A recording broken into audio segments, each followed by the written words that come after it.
Carol, you want to go next? You need anything? You need the computer or lighting? I'll need the light up. Yeah, you can do it.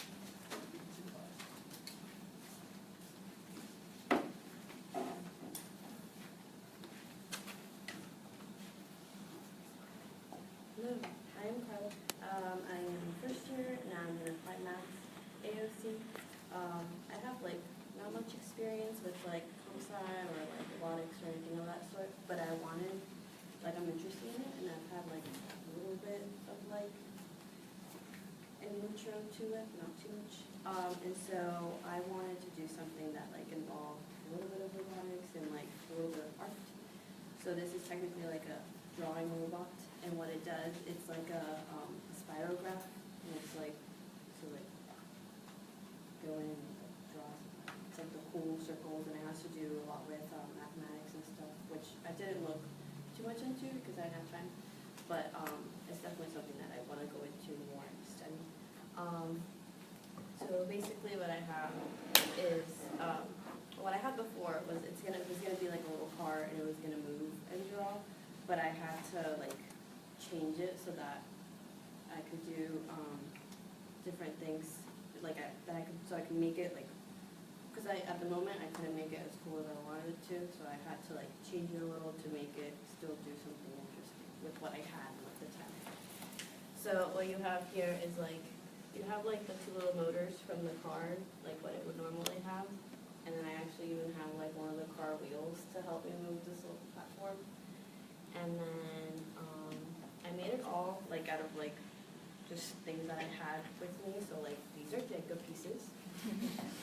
This is a frame from Walmart. These are popsicle sticks. And then these are like screws that just came with and like I found in my dad's store. So like very like regular things. And then the circuit that I have, I found a lot of these things online. Internet helps. And so it's a little breadboard, and the circuit just like controls. Oh yeah, good point. So like it's controlled by light. So like there's two little photo resistors, and each one controls a separate motor. So like you have one on the left, one on the right, and depending on like how like how bright the light is, or like which resistor the light is hitting, the motor will go for like each one. So like the light will hit, and then it'll control each one of them. And then there's these two little things that are called potentiometers, and they like control how sensitive to the light it is. And so I made this one a little less sensitive than that one because I want the board to move faster so that my pencil doesn't draw weird things at first. So yeah. Oh, cool. So the light is what activates the motion of the stylus. Yeah. So like the light will hit, and then the first one that will start spinning by like a tiny little bit will be this bottom board, and it'll just start turning. Oh. Cool. And then this will start moving in like this direction, and then this one's just basically going to stabilize this thing so that this thing can just whack around. Okay. Yeah. And then and then this is just like a little grippy thing from my roommate. And so putting that in there so that it like touches.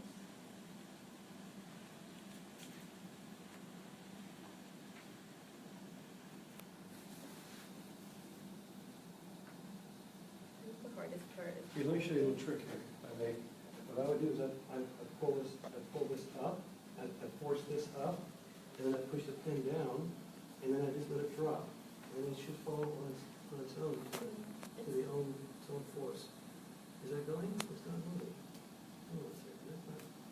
it's because it's got to be a certain way so that it doesn't fall through the hole. That's true.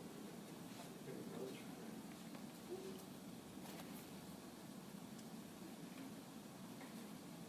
we go. That's it. There you go. Let's try that. Perfect. There you go. There you go. All right.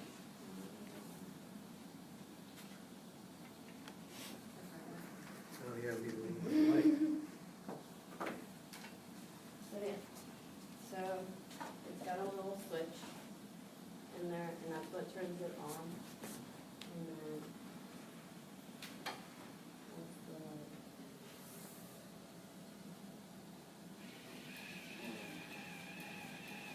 Awesome. I love it. So like what's tricky right now is just that the pen. Wow, is that's hard to cool. get on there. But like if you want Very to. good. Very cool. I love that.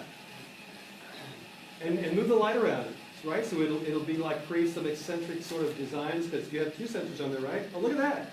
Very cool. Oh my God, that is really cool. Well, yeah, so I mean like the pens came a little bit loose, but like. Okay, you need to market this thing. This is really awesome. This is like But a. like, yeah, so like. Is that cool? That reminds me of those, Yeah, those. Toys. Yeah, You like this follow is it. really cool. Yeah. I love this because so you could hook up like a microprocessor to this thing, program it to create. Not even a processor, just use the analog output from that. You created a product here, and this is like a product. It's like the original ones on steroids. You know, the ones you used to do by hand. Yeah. This is a whole different ball game here. I love it. I mean, I was gonna say it also reminds me of the ones that like were with paint, and it would just spin, and you would drop paint, and it would make Yeah. it. Oh yeah, there you go. Yeah. That's a good idea. It's a multimodal application. Very cool. Awesome. And then. Good job. Yeah, I mean, like, I did get, like, a good amount of ideas from the internet, so these aren't all mine, and I don't want to, like, just credit them to myself, because they're not. But then, like, what I also saw was a good idea was, like, they made, like, different, like, holes on this, so, like, you can move this, and it'll make, like, different circles, different patterns and stuff, so, like, Awesome. yeah. And then eventually I'd like for it to, like, not be controlled by me, like, light-wise. Like, my goal was to, like, eventually make it more, like, connected to the music, and then the light runs with the music, so it's more like a synesthesia kind of thing, like, representing. But yeah. Sweet.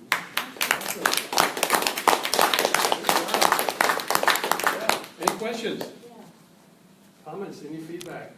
So, so the sensors are cool. These are light sensors. These are actually called selenium sulfide cells, and they're basically variable light-sensitive resistors. So the more light that hits them, it's basically Einstein received a Nobel Prize for it.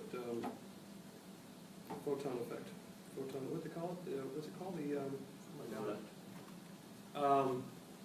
Photons hit a surface. They create recombination and create an electrical current. The point is, these are sensitive to light. So you said you could put like a noise sensitive sensor, right? So it would do the same thing with noise or any sensor really. You could replace these with, right? Yeah, probably. Okay. I don't see these ones. Photoelectric effect. Thank you. That's what I was trying to think of. Wow, this is awesome. I love what you did here because you took and I saw the kit. Yeah. And you totally took the kit and you I like merged it. with yeah, you something kind of else took it I saw. apart and you kind of dissected it and reassembled it in a way that you wanted to see it. And that's the real essence of what science and physics is about. It's understanding the foundational infrastructure upon which you can build anything. That's the beauty of science. That's why you don't look at the world. She did look at this as a kit. It was a car kit or something, right? She basically just disassembled the entire thing, deconstructed it, and go, I want to go in this direction. And that's what this is all about. That's awesome. Fantastic. Any questions? Comments? All right, cool. Very cool. Good job. All right. Okay, Carlos, you and Ozan want to go? All right.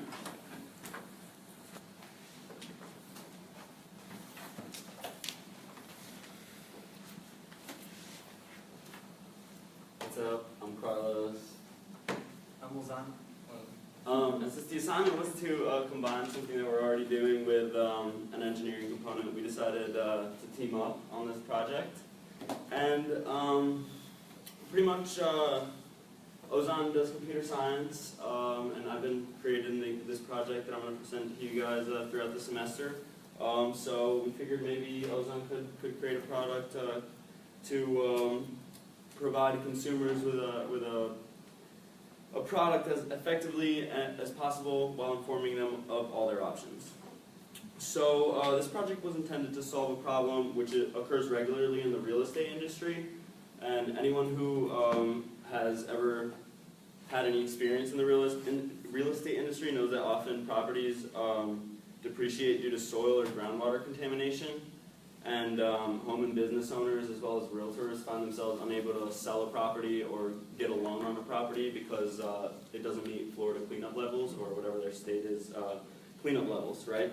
So every state, as well as the federal government, has a cleanup level for a number of chemicals, right? A huge range, there's a massive list.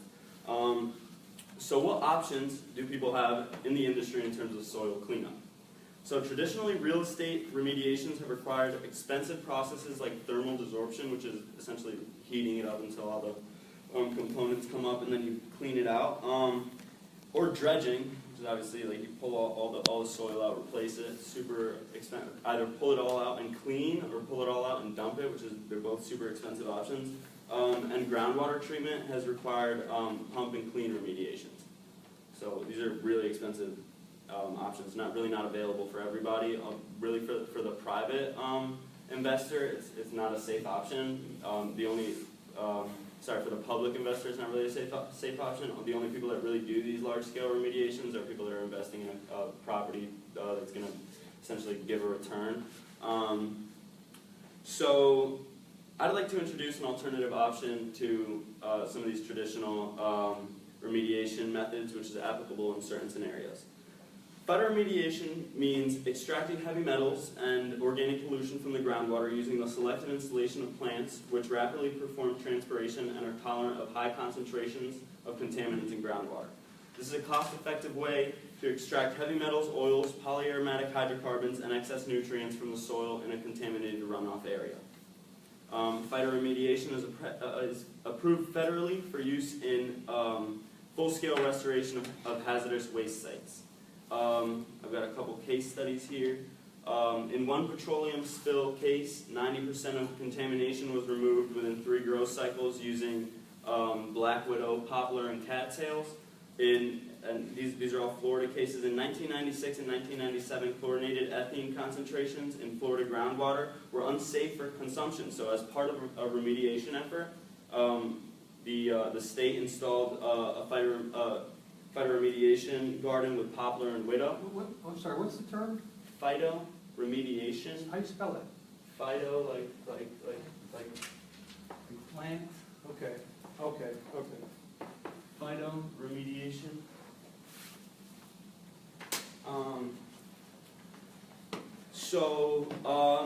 Yeah, and this is proven effective repeatedly in other cases. The Kennedy Space Station, by a hydrocarbon burn facility, they installed a large-scale phytoremediation project to treat hydrocarbons and chlorinated solvents and other contaminants, a giant plume in the groundwater. So it's been proven very effective. Now, of course, there are some cases where the land quality is far too poor to be remediated organically. For this reason, I encourage Ozon to create a program which helps the consumer determine whether a traditional remediation or a phytoremediation is a better option for them. I'm going to let Ozon take the floor and go over his program. Yeah. Well, initially I was working on a project like kind of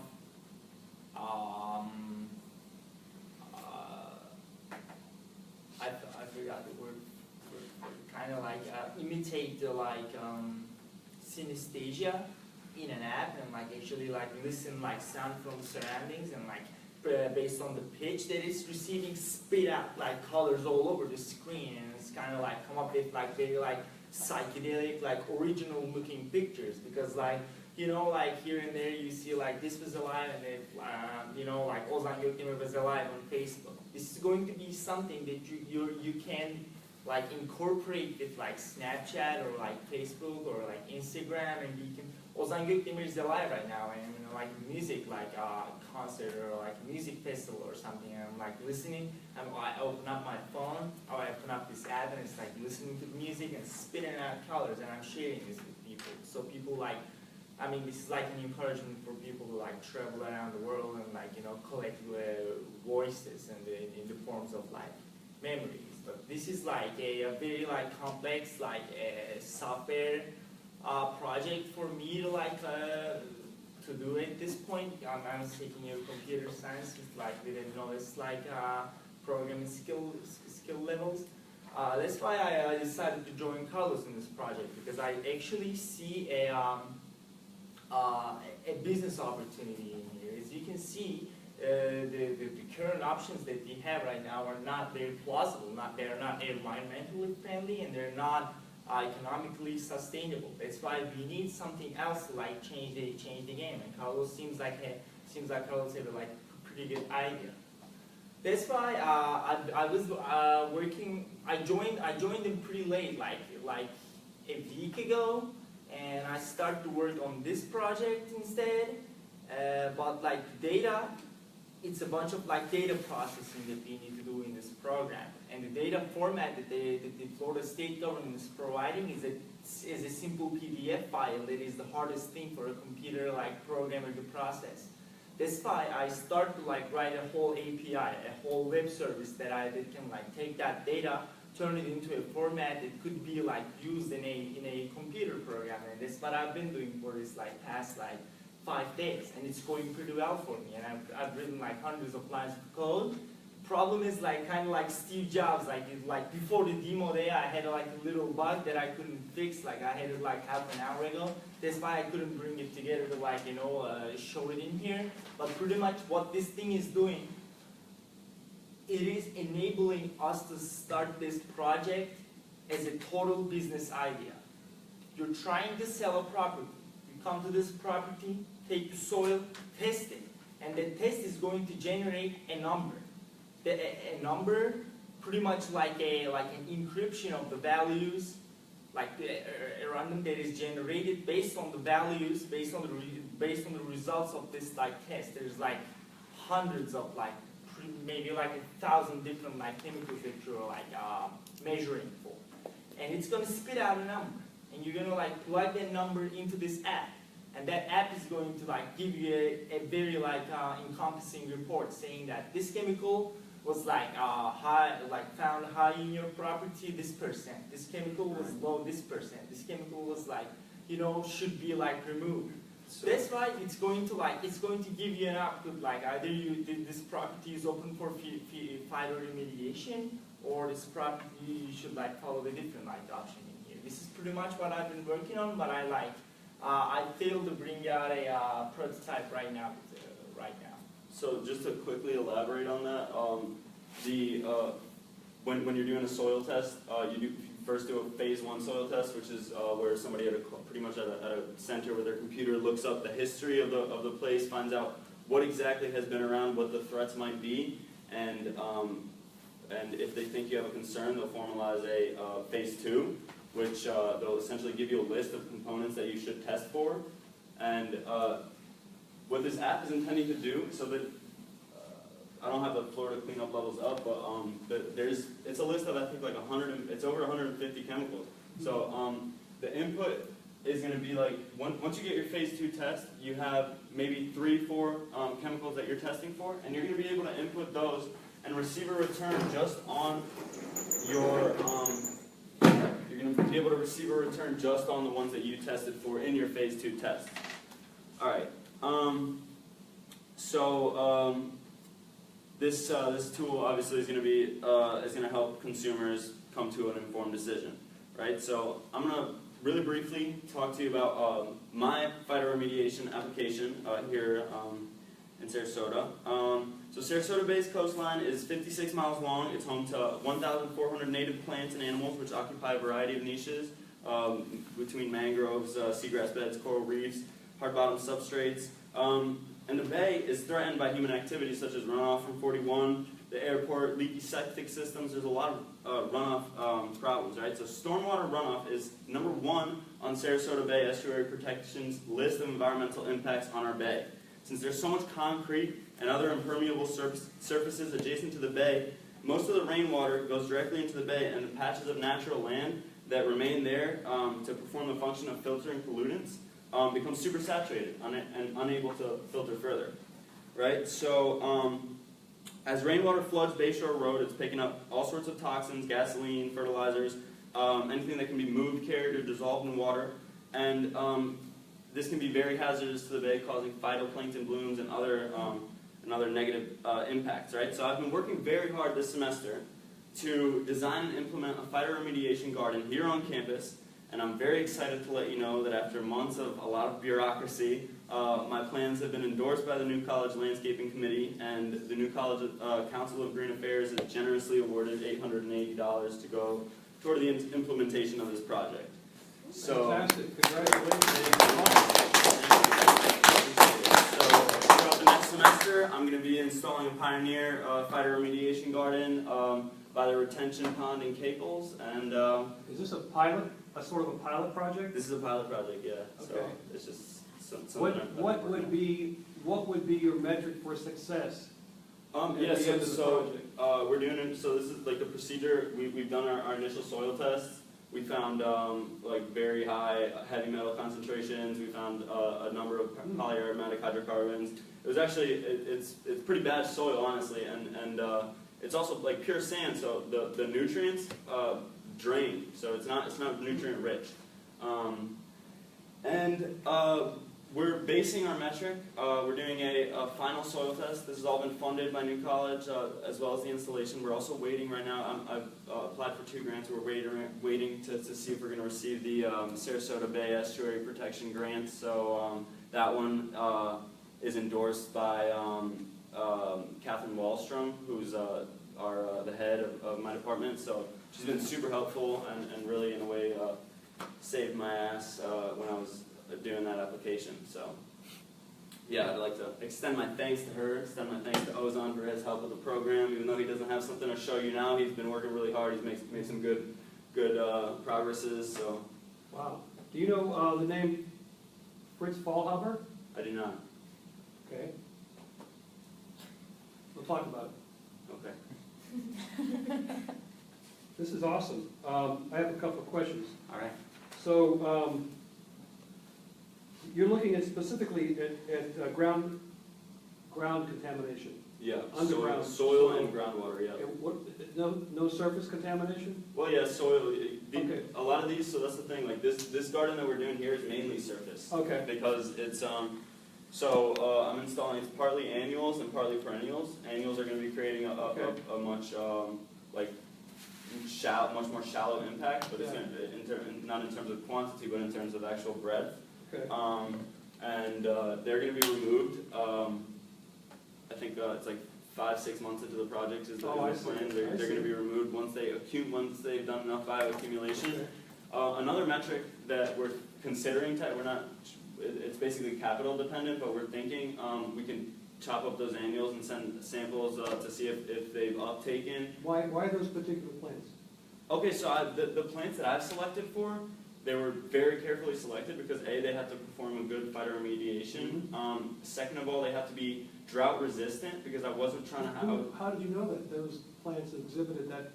So this is something I've been researching all semester and putting into an application, applying for funding, going through the landscaping committee. I've been through like 7-8 landscaping committees just to get this piece of land. Wow. So it's been like, Good for you. it's been a constant process, and I've been studying essentially my parameters for the plants were drought resistant, salt tolerant, and good phytoremediation. Okay, cool. Now I have a question for Ozam's app. This is correct me if I'm wrong. What you're basically building is, or the design is to be able to visualize the impact of the contamination or the results of the cleanup. I don't know what else you'd call it. Well, it could serve, its purpose is going to be pretty flexible. I'm writing an algorithm that is going to take, it is going to be in a way that you're going to plug in these test results that like Carlos is running, Okay. like on the actual soil, Right. and we're going to plug it in this algorithm that is going to be dealing with a database Okay. that we call API, like all these we should have shown the values probably, like a PDF file of a lot of chemicals, like what level they should be in, and it is going to spit out a report based on the results. Oh, I see. It's going to say you need to work a little bit more on this one. You need to decrease the level of this one, Okay. that one. So pretty much the idea is there's you do your phase 2 soil test, you have your soil sample, you have your chemicals. So that's the first thing you gotta do is test. You gotta Right. characterize what's there. Exactly. You first have to do your phase 1. That's what Okay. everyone does when they're Okay. considering buying or selling a property. Then you have to do your phase 2 if you have to do a phase 2. And if you do, then you're going to be interested in this program because this is going to be applicable to you. So once you have a phase 2, you're going to know your concentrations. I think it's milligram per kilogram, I believe, is the concentration metric that they're using. So the idea is you input your values. It's going to output the legal value. So essentially you're going to have an idea of how far you are from that legal value. And you're going to be able to input square foot. And then another important metric that's involved here is I went and contacted a lot of remediation areas. And the thing, I was trying to get a concrete figure to use here as like a multiplicator. But Where is that data coming from here. Yeah. Is that a pre-existing database? Yes, sir. Okay. No, okay, it's that's- not a database. I turned it into a database. This is the Florida cleanup levels. Oh, I see. But where did this come from? This came on, you got this on the internet somewhere? Online, From- yeah, this is Oh, Florida okay, government. okay. Florida government gives it as a PDF file. Okay, I all right. read from All that. right, because it was either you had access to that, or you're gonna have to go out and drill a bunch of holes and get this information yourself. No. That's what I wanted to that's determine. the You've one. got it, you've got data from what you're using and analyzing. Right. And I see. Okay, cool. All right, well, that answers the next question. So, okay, and you answered where the contamination is coming from. Okay, so let's see. There's one more here. Oh, so the social, you mentioned Facebook and some social. That's a previous project that I was working Oh, that okay. I found too challenging and like switched like working with Okay. I thought Yeah. this was tied to that. All right, so one final question I have is, who's going to use this data? We're going to use this data. Who's going to use your results of what you find, Right, so or the outcome of this pilot project? okay, so the idea is, obviously there's a lot of applications where you're going to want to do a full-scale traditional remediation, but for people, in particular, people that either have time or want to sell a property that they're living on, this is a perfect application for them. Because if you're thinking of selling your property, you have maybe 6 months to a year to sell your property, and you don't want to undergo an entire, and your property value is going to be very low if you're not at the cleanup levels. So you're thinking maybe you might want to do 3 to 4 growth cycles of a phytoremediation garden before you put your house on the market, and then you might bring your house down to a level where your property values are going up significantly. So I have a question on the biomass that you're growing on the property. It has a certain amount of uptake of these potential heavy metals and things. Right. If it's heavy metal, for example, it's going to accumulate in your biomass. Do you have to then treat the biomass specially, or are you simply able to? Well, you can't return it to the ground, but Yeah, what we're obviously. doing here on campus, we're taking that biomass and we're disposing it in a toxin disposal bin. But in another case, what you could do is just dump it in your trash. Just pull it and dump it in the trash. So I guess it begs the question of how much, like you were talking about sending off some of the plants for analysis. I would imagine that depends heavily on how much you're absorbing from Right. the That's, ground. that's so- what they're testing for. When they test the leaf or stem samples, they go and they test the concentration of these chemicals, and you can see how effective your remediation was. If you spent for example, if you grow something from very small and very contaminated soil, you're going to have a high concentration, and it's going to be, like you said, that's going to be not disposable, and you can't just, that's not compostable, let's say. Mhm. That's something you're going to want to take care of. Yeah, I understand you dispose- certainly don't want to compost it on the property because that would just return it back to Correct. the ground. But if you send it to a landfill, for instance, are you disseminating this Yes. potential hazard? Yes, you are. But at the same time, in a landfill, it's Yeah. already full of toxins, you know? Yeah, I mean, I understand with some of the bioorganic compounds, obviously the plants, when they take them up, they may break them down, and so they're not necessarily harmful anymore. But in the case of heavy metals, you may be Yeah. accumulating them. And poplar may not be so bad, because if you're going to use it for pressure-treated lumber, for instance, you're actually putting heavy metal Sure. into That's so- a good point. And for example, like willow and poplar, they're good examples of long-term remediation, where you don't really have to worry, at least in the short term, about what you're going to do with that plant, because it's going to be growing for the next 30, 40 years. So, I have a few questions.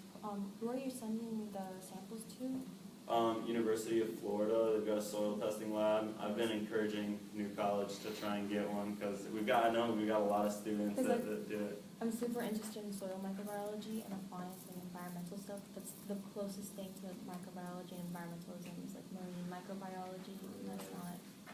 So if there's a soil testing, especially with your remediation stuff, that would be cool. But if it's at UF, then Yeah, well, we can try to get them. it's at UF, but And and it's also- pretty expensive too. So, My other question was, what's the comparison? Like if I'm a homeowner and I want to put my house on the market, and what is the investment and the return of, and like if I invest in phytoremediation, how much am I putting in, and then how much will the price of my house go up? you know what? That's exactly what you hit the nail on the head, because that's like exactly what this project is about. In order for a phytoremediation project to be plausible on your property, the value that you're putting, right? And it has to be significantly greater for it to be worth considering, right? So that's where this program comes into play. And this program is going to determine for each instance what the best option is. Okay. Yeah. You know, in the later releases, I'm thinking about like using navigation data to like get the like property values or in like certain places, and like provide like user with a comparison, and like at the end I want to give them a simple result, being like, all right, this is like it's a plausible idea to like start a remediation. Kind of like those websites where you property like or are not. asking Yeah. for certain things, and then you input like your taxes or something, and it just like pops out a number to you. Yeah, but another sort of like more quantifiable metric that we're going to be using, at least in this project, is going to be a pioneer project that's going to answer that question for me. In this case, it's going to tell me, compared to the soil test that I did previously, what is the second soil test reading, and what does a bank say about that? What does a bank tell me about the property differences? Because I've been talking to banks about the property value of something like that, but it's kind of hard to get an answer because it depends on square footage and a lot of things. So once I have the second soil test, I'm going to be able to formulate a metric and figure out, ultimately figure out if it's actually a profitable thing for the consumer. What is like the effective radius of the remediation? So like for every square foot of plant, how many square feet of soil surrounding? Right, so that's like entirely dependent on which plants you're using. In my case, I'm doing Nash Indian grass as a perennial. It's got more depth than sort of width, but that goes up to 3, 4, 5 feet deep. And I'm also using Florida broadleaf mustard, which has, I think it's a width something like this. It's about like 1.5 feet or more.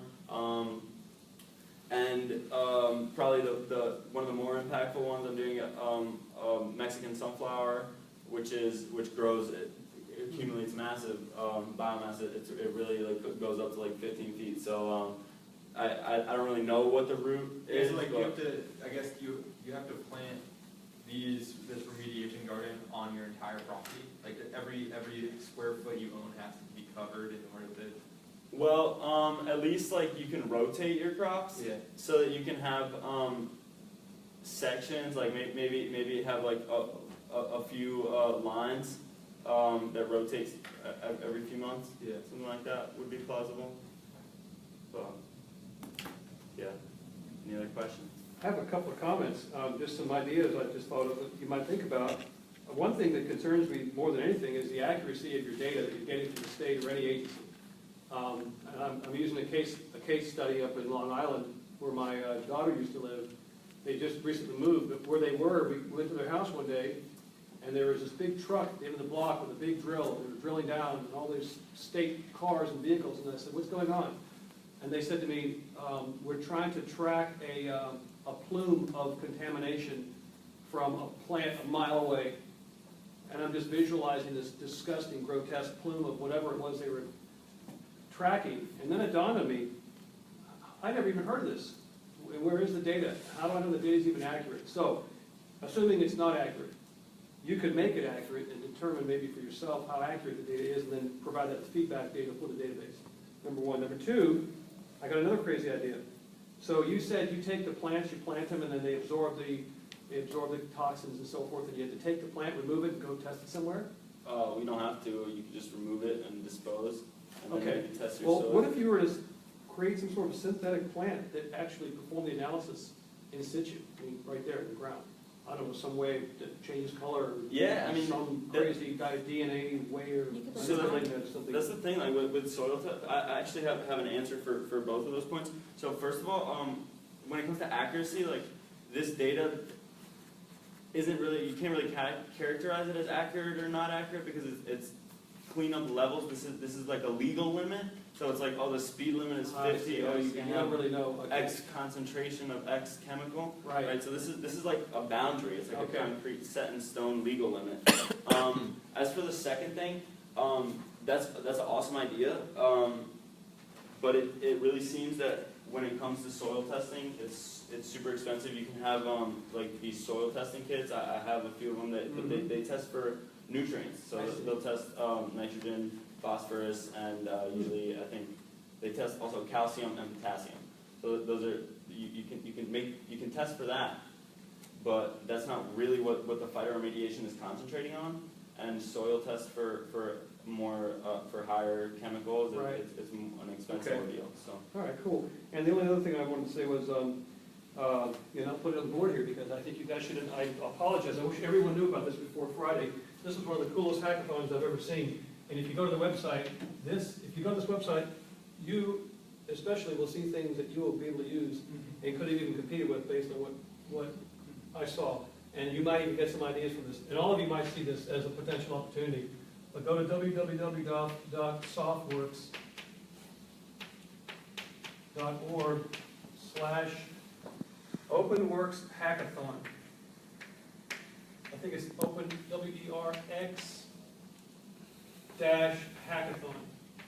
Now, what you'll find there is there's a hackathon over the weekend. Did I spell it right? Hackathon. They have archived on YouTube all the entries that were presented. And they gave awards. They got $5,000 first place for 3 challenges, $3,000 for second, and $1,000 for third. And they were all coded stuff, and they were awesome. They were freaking awesome. And I know for a fact it's what you're doing. You could draw from what they did and somehow combine, because it's all coding stuff. Exactly what you said you're doing, you could apply maybe what you're seeing, what they did here with what you're doing. cool. A great, great source. And next time I'm going to know about this earlier and get some of you involved, because I think it would have been cool for some of you to participate. Sorry, it's the last question. No, go ahead. It might be, like, maybe you've already thought about it, or maybe it's just, like, not up your alley, but maybe, like, a possible research opportunity for another student. There, certain chemicals affect or trigger certain gene expressions, and if you know what chemical in your plant triggers a certain gene expression, then you don't really have to send a sample off to a lab to test it. Or maybe you can send for certain ones, like more difficult ones to find, and then we can just like see what genes are active in your plants here on campus, and we would know, oh, there's too much concentration of this chemical if it's like expressing this gene in the plant. That's a really good point. That's actually a great idea. And that would be like a really cool spin-off for some Super other great student. idea. Yeah, amazing idea. That's a good application because it is complicated, but once you set the foundations for that, and once you have your parameters set, then you can really simplify the whole testing Yeah. process. So Yeah. that's pretty cool. I got a question for Hassan. You said you were scraping the PDFs and then converting that into the database. How are you converting the PDF into data? Copy pasting into CSV files, comma separated values. It's pretty much like an Excel file, and that's kind of like better way to like read from that. That's the way to like read from that, because literally there is no access to a PDF file. It's like specifically designed that way, not to be like altered with the software, just to be read and shared. So I literally went through these we went through these 150 different chemicals and copy paste them all, every single one of them, and I wrote the code to like iterate through every single one of them and like fire up a database say every single values. I just it crashed in the last minute. I was going let you guys see all that like list, and you were like putting in the inputs like which like metal you specifically want this for, and it was giving you the values that you gotta like have it in. You're gonna love these videos when you watch them. They even use the same language you just used. Exactly. We talked the same thing. You were talking CVS file or what is it, CSV, whatever, moving data in that, and they were visualizing it. It was awesome. In fact, I was going to compete, but I couldn't put a team together quick enough Friday to be competitive. I thought I had an awesome solution for one of the 3 challenges, but I didn't. I did, but I just couldn't implement it because I didn't have the expertise. I would always like to be. I wish I could have gotten a couple of you guys involved. I almost can guarantee we would have won. Because nobody was thinking the way I was thinking. I was way out beyond what anybody was doing. And what won was in my opinion, a vanilla wrapper. It was a vanilla flavor. It was what everybody was doing. And they won. That's one thing that it put them over the edge, I think. And you'll see which one it is. The one that won is called Dataless for Challenge 2. It was the presentation. They had an expert, one of the 4 members of the team. All she did was multimedia presentations, and her presentation was light years beyond everybody else's. That's why they won, because their solution wasn't really rocket science. With all due respect, I hope they don't hear me say that. Jeff, it was awesome, buddy. It was really good. You're the man. But anyway, Kate, take a look. I think you'll be inspired by that. Any other questions? Great, awesome, good job. Are you watching? No one from Tampa is watching. From Hackathon. Okay. You want to take a break, or shall we keep going? All right. I'll take that as a no. All right, Gina. How you doing? I need to use your computer if you don't mind. What's that? I need to use your computer. Okay, sure. Yes, ma'am. Let me turn everything on here. Do you have a Um, or can you sit there? Or I can sit here and do it if you want. You need sound? No. I can either sign on and log into my email portal, or you can pull it up to your email and we'll associate it. Either way. I just don't want to open it, you know. Yeah, no, I don't care. So what do you want to do? You want to just do it that thing? Yeah, Go just ahead. use your email. Okay. So go ahead.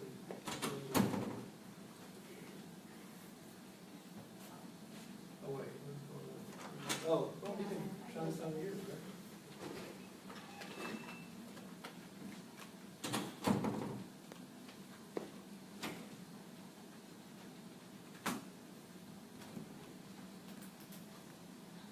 Oh, okay. Once.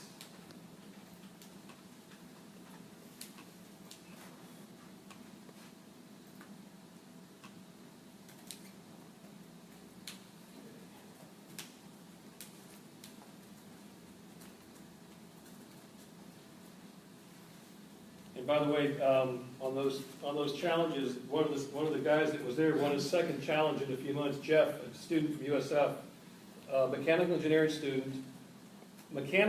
student with a knack for coding, which is something I was blown away with. He was really responsible. He was up. He was there 24 hours. He was there all night. He slept there, in fact, which was part of what they were allowed to do. But he really put that thing together and had a great kind of an overall view of what they were doing. Okay. All right. Hi, I am Gina Vasquez. I'm a first year, she, her pronouns, biology and environmental studies double major. This project is about finding possible control agents for Florida invasive species, and we're actually going to go through the whole thought process together. So just some background information so you guys know all the terminology and can keep up with what's about to happen. An invasive species is an exotic plant that thrives outside of cultivation, and it expands into natural areas and disrupts native communities. So the following are characteristics that invasive species tend to show, but they don't have to show them all, or they may only, show one. It's adaptable to new communities, grows aggressively, has a high reproductive capacity, and it has few to no natural enemies in the new habitat that it's invading. A lot of people tend to be confused about for those like that aren't very science oriented or don't really see the importance about natural habitats and native habitats, the consequences of invasive species are that it reduces biodiversity and natural wildlife can't adapt to the new environment, or it either leaves or dies. And that's because if you have a new plant that's growing aggressively, it's taking over plants that were already there to begin with, and obviously those plants are food and habitats to other species. It's the same case for aquatic plants as well. Next slide, please. So now that we've identified the problem, there are different ways to go about with the solution. There are different types of control methods. There's manual removal, mechanical, chemical, cultural, and biological. Manual removal is people physically removing the plant from the ground. Mechanical is doing the same thing except you're using specialized machinery, like logging equipment, for example. Chemical, it's applying chemicals to the plant, so Roundup Ready is a good example. Everyone knows about it, quite popular. Cultural, I don't know why it's called cultural, but it's either burning land or manipulating water, and we might think, why would you burn land? But in certain cases, depending on the physiology of plants, burning can be an effective method, or more effective than most methods, as well as like manipulating how much water you're putting into that ecosystem. Biological is introducing a foreign species. It's usually insects or fungi. So, next slide. So we don't have time to go through all of the invasive species in Florida, so I chose for you Panicum repens L, which is that grass. That might look like regular grass to you, but that's actually bad invasive grass. It's also known as torpedo grass. Fun fact, it's called panicum because it makes people go into panic, into a frenzy, because once it pops up, it's like, oh no, I will never be able to get rid of this now. And torpedo grass because the roots of it grow very aggressively into the ground. So how bad is it really? According to FLEPC, which is the Florida Exotic Plant Council, it is a Category 1. A Category 1 entails that this plant is altering native communities or it's hybridizing with native plants, so now the genetics are getting all messed up. And it can be displacing ecological functions.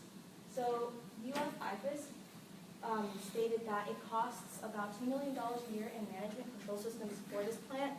$2 million out of $5 million, and these $5 million are supposed to be to control all of our invasive species and all of our native restoration areas in Florida. So that's a huge investment on this one singular plant. It has also taken over 70% of our public waterways since 1992. So that means that now we don't have like recreational use for water.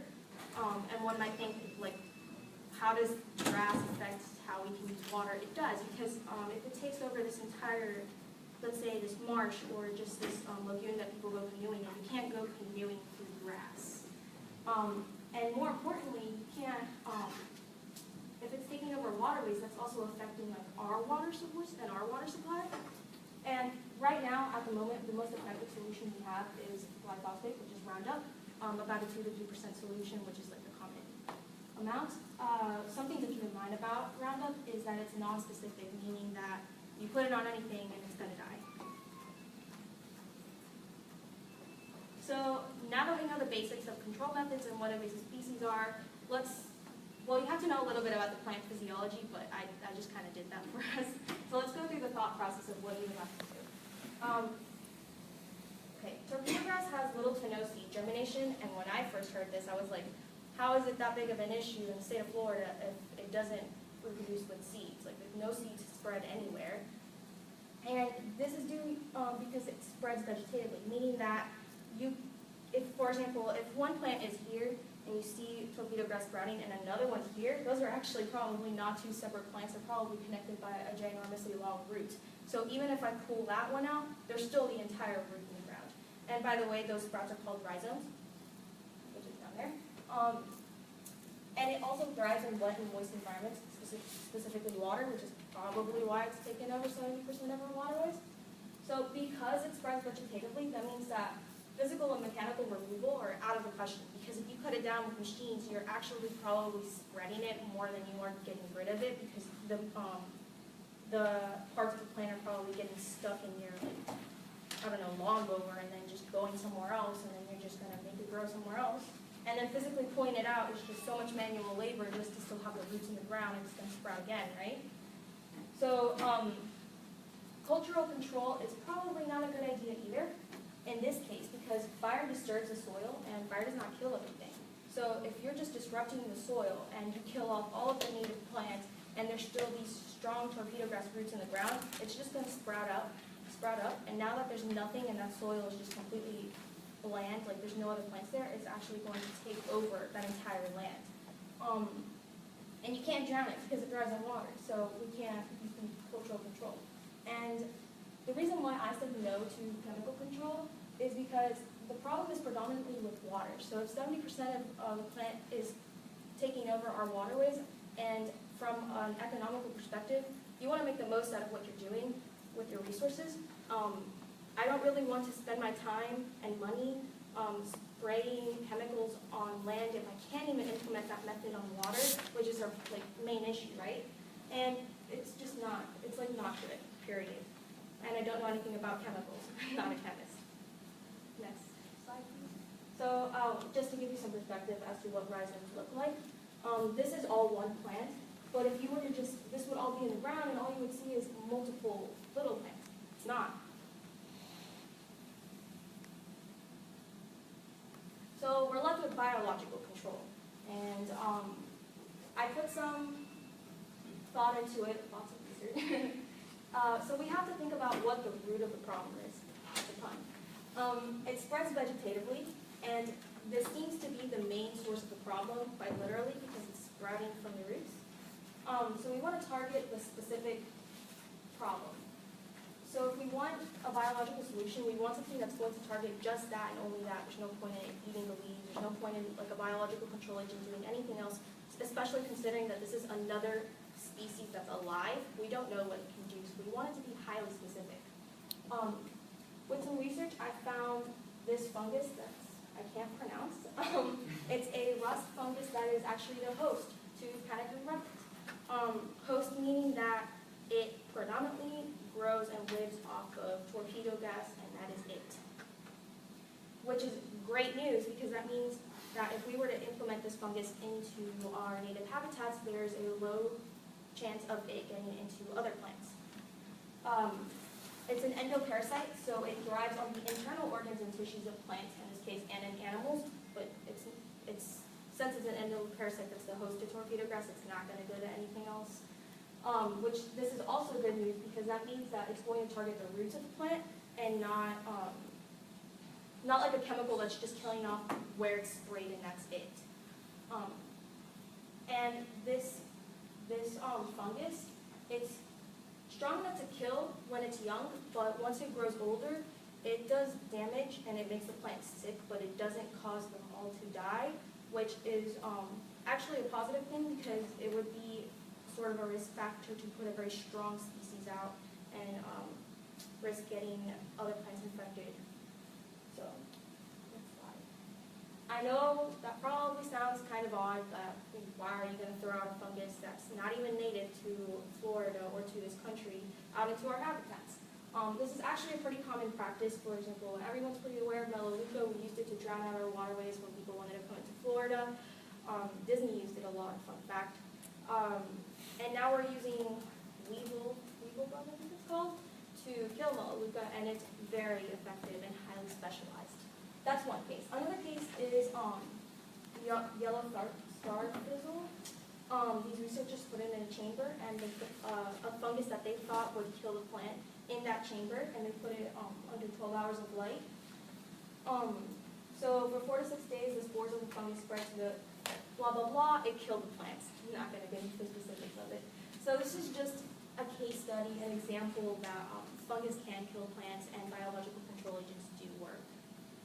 So, what I propose that because there's a lack of research on this fungus, and I mean there's a serious lack of research on this fungus, I found 2 things on it. I found one article in all of our databases, and I looked through every single one. And it was only mentioned. It wasn't even an article about the fungus. It was only mentioned in one, and it was this group of researchers that went to Hawaii to study plants and fungus and stuff like that. And I found a Wikipedia page in German, and that was it. It has never been brought into the country. Someone tried to bring it into the researcher that did the article in Hawaii tried to bring it into the country, but it's not that she didn't get approved, she just never got a response. So because of the lack of research on it, and the fact that it's the host to torpedo grass, it would make sense to invest in conducting a pilot study for it. And my guess is that with genetic engineering, we can make this fungus be specific to only torpedo grass, which would make it more reliable. Like I would feel more comfortable putting it out into the world if I knew exactly what it's going to do. And that's about it.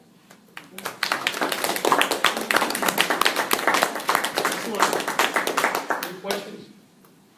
Lots of questions. Yes. So you mentioned that the torpedo grass can like hybridize with the surrounding plants.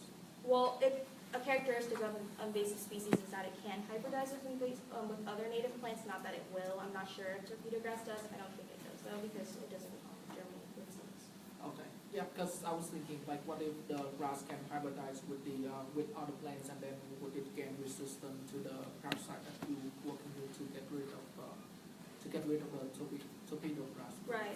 That's definitely a possibility. In my opinion, though, probably not. Just because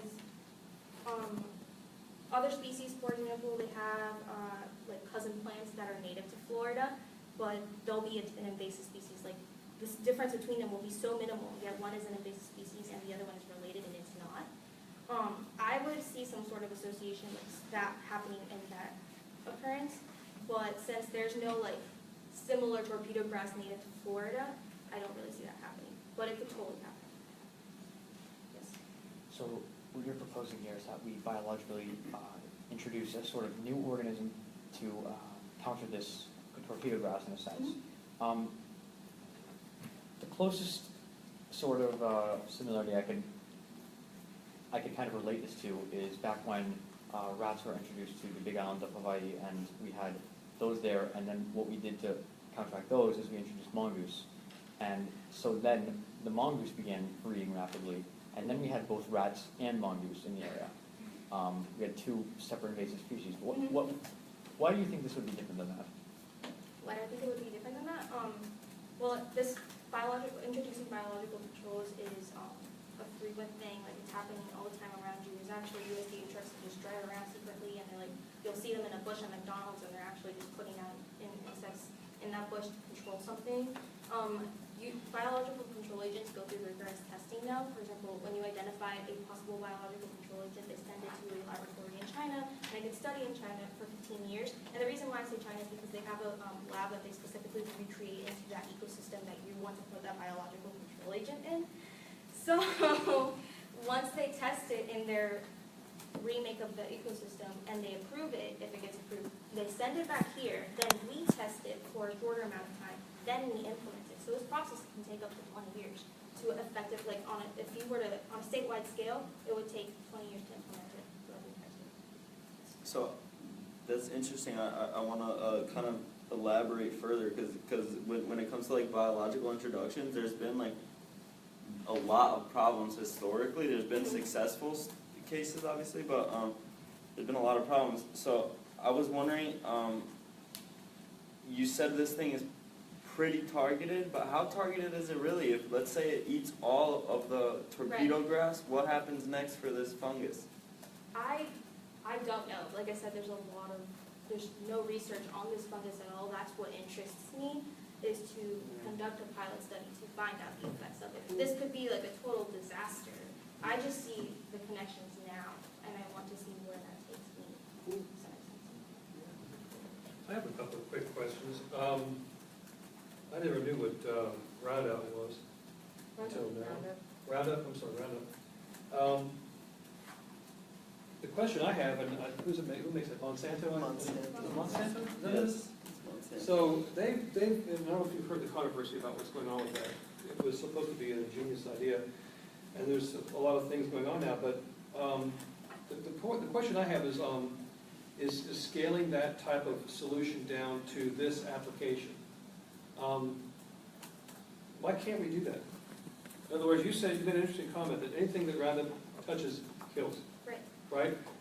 So the fact that Roundup was even invented is kind of unique. It does stuff, or something that apparently no chemical has ever done before that.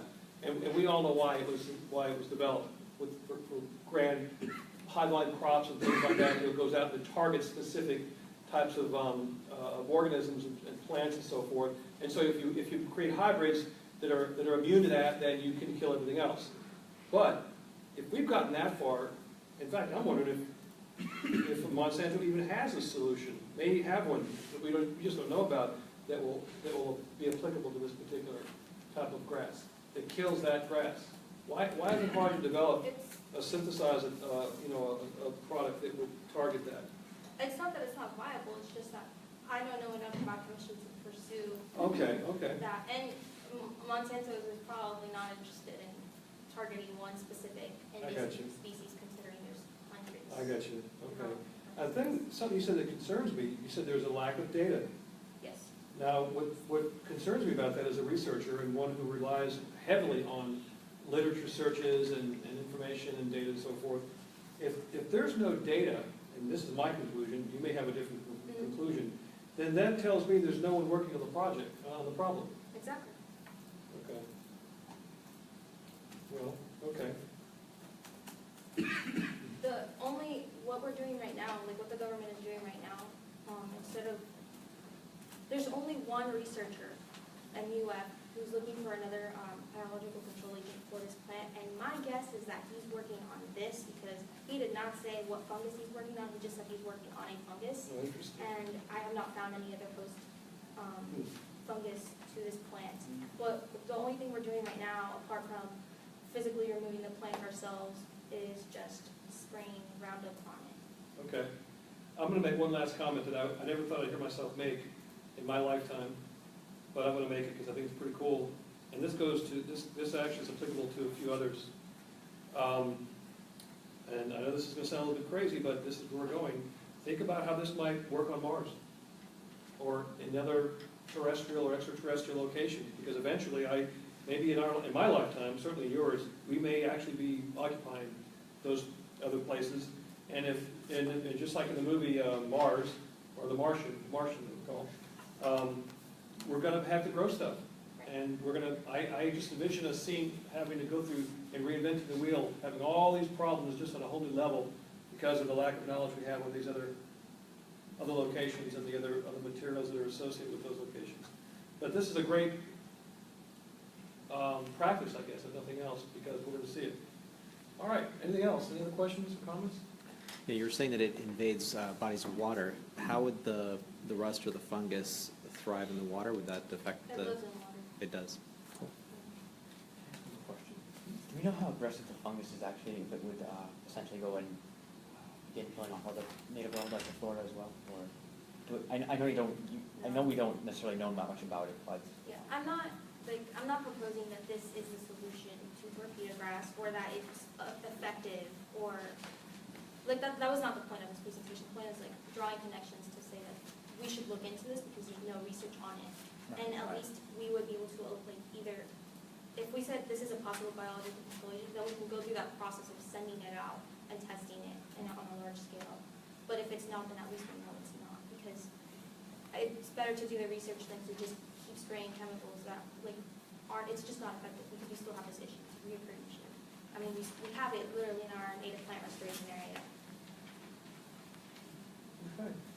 All right, awesome. Okay, the next person I have down is Rain. You want computers? Do you need a computer? Yeah. Okay.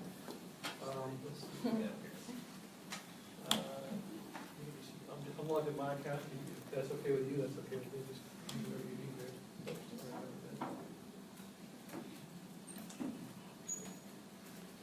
You need me to operate the slides or anything? Just let me know.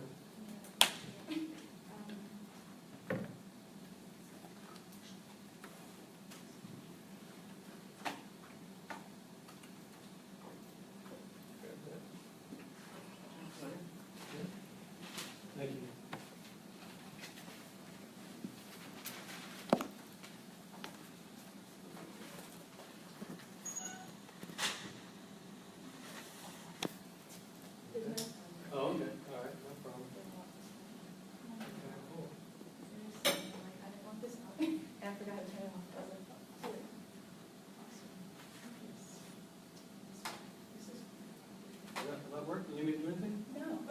It's good.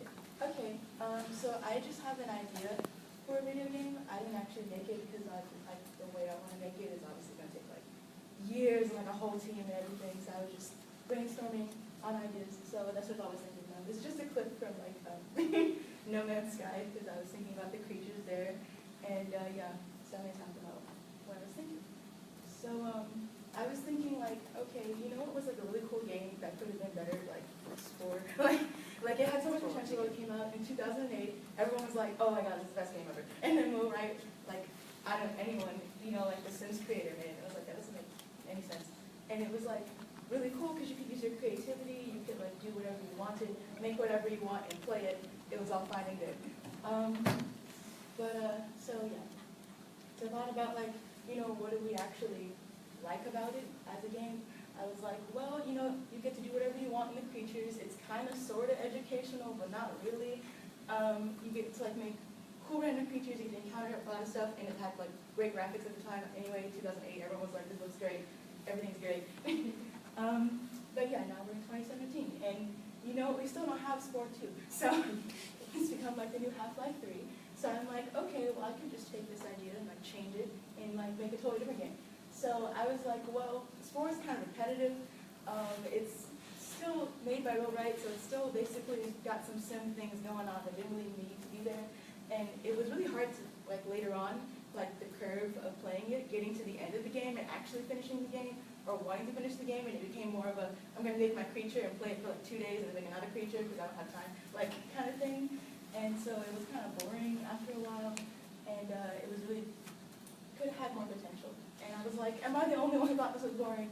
No. Like, this is just a small like excerpt from an article. You don't have to read it. But like basically, they're like, oh, the creative tools were great, you know, and it was like so innovative at the time. But you know, after like you think about it, it's kind of boring. Like it's like, well, we're just playing around with creatures that we made in like this cute little creature creator, like Sims, but you know, with monsters and whatever. And yeah. So I skipped one on accident, not important.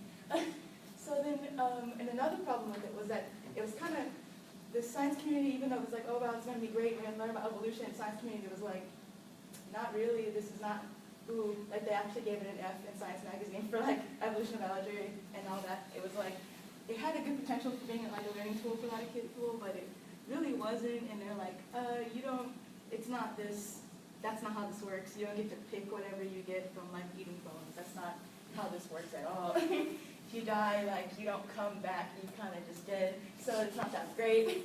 So yeah. So instead I was like, okay, I'm gonna make a new game. It's called Survival. It's eventually named me and my friend thought of it because I'm like, what's survive and evolve? Re-evolve was taken, so I'm like, it's fine, I'll do survival. So it's kind of like an action strategy kind of game, and I'm gonna go through like what I think it's gonna be like. So basically, this is gonna take very long. It's fine. So at the beginning, you're still gonna have this cool, like, fun creature design thing, you know. And then also you're gonna get points. You're gonna get points for like kind of like when you make a character in an RPG, a little bit because I really like RPGs. You kind of like you get to decide like the reproductive rates, like how great they are like attacking, how great they are defending, their metabolism, like how often they need to eat or like reproduce and like stuff like that, and things like that. So that's like gonna be so fun. That's like the element of sport. I'm like, oh, that's great. I love that part. It's gonna be fun. But then you know, then you'll be put into an environment. Like, you don't get to pick, it's not just going to be all green, beautiful sunshine. It'll be like, you know, maybe you'll be put in this icy place, and you totally weren't prepared for that. Like, oh, you know, or maybe you're put in this hot desert or a forest or like a prairie. You don't even know where you're going to go. And then you're basically going to have 2 AI opponents, because I kind of want to play around with AI, but obviously it's going to take like forever. So basically you're going to get a predator, and you're going to get like a prey for your species specifically.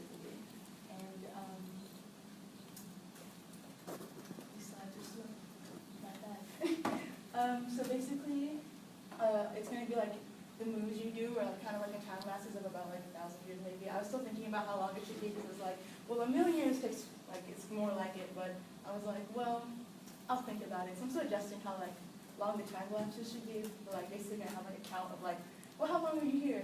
And so basically you're going to try to like adapt yourself in ways to like efficiently hunt your prey, but like you don't want to like have your population grow too big, and then you're gonna be able to choose like, oh, I wanna go hunt, or it's like, maybe I should, oh, like maybe you're about to get attacked and you're like, I need to go hide or something.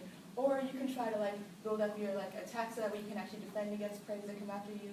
Kind of like that. It's more like a actively doing stuff than like, I'm gonna sit in my hut and do nothing and give kids, you know, and it's more like more of an advanced strategy kind of thing. So yeah, that's kind of like how it's gonna work.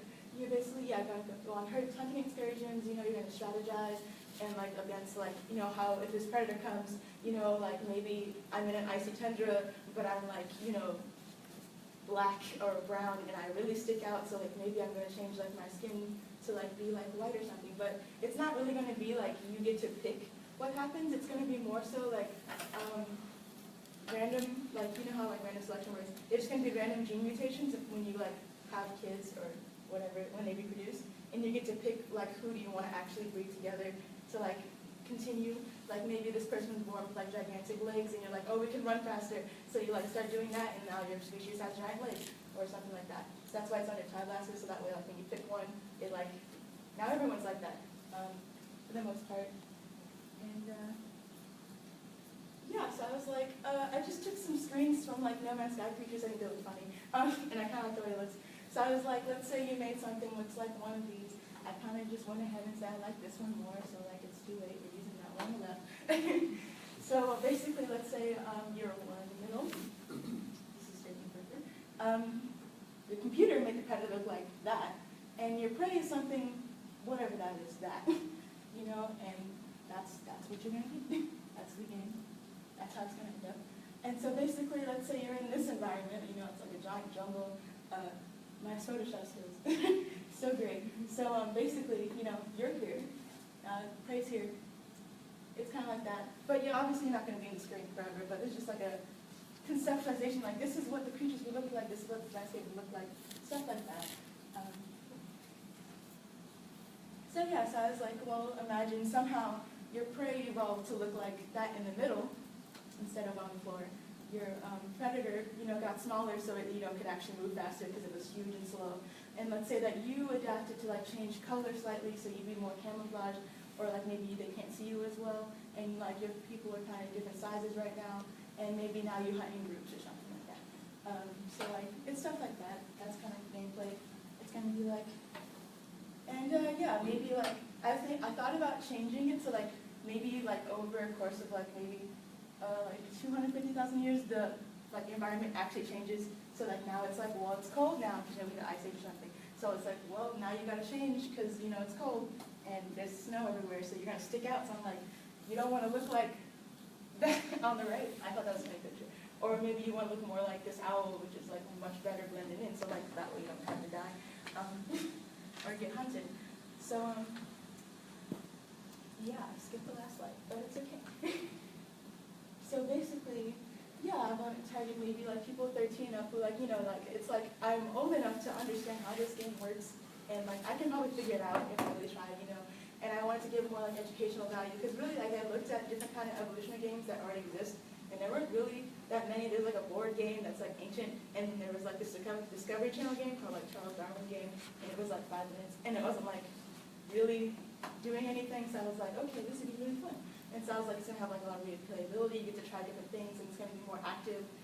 And then basically, you're going to get challenged and play throughout.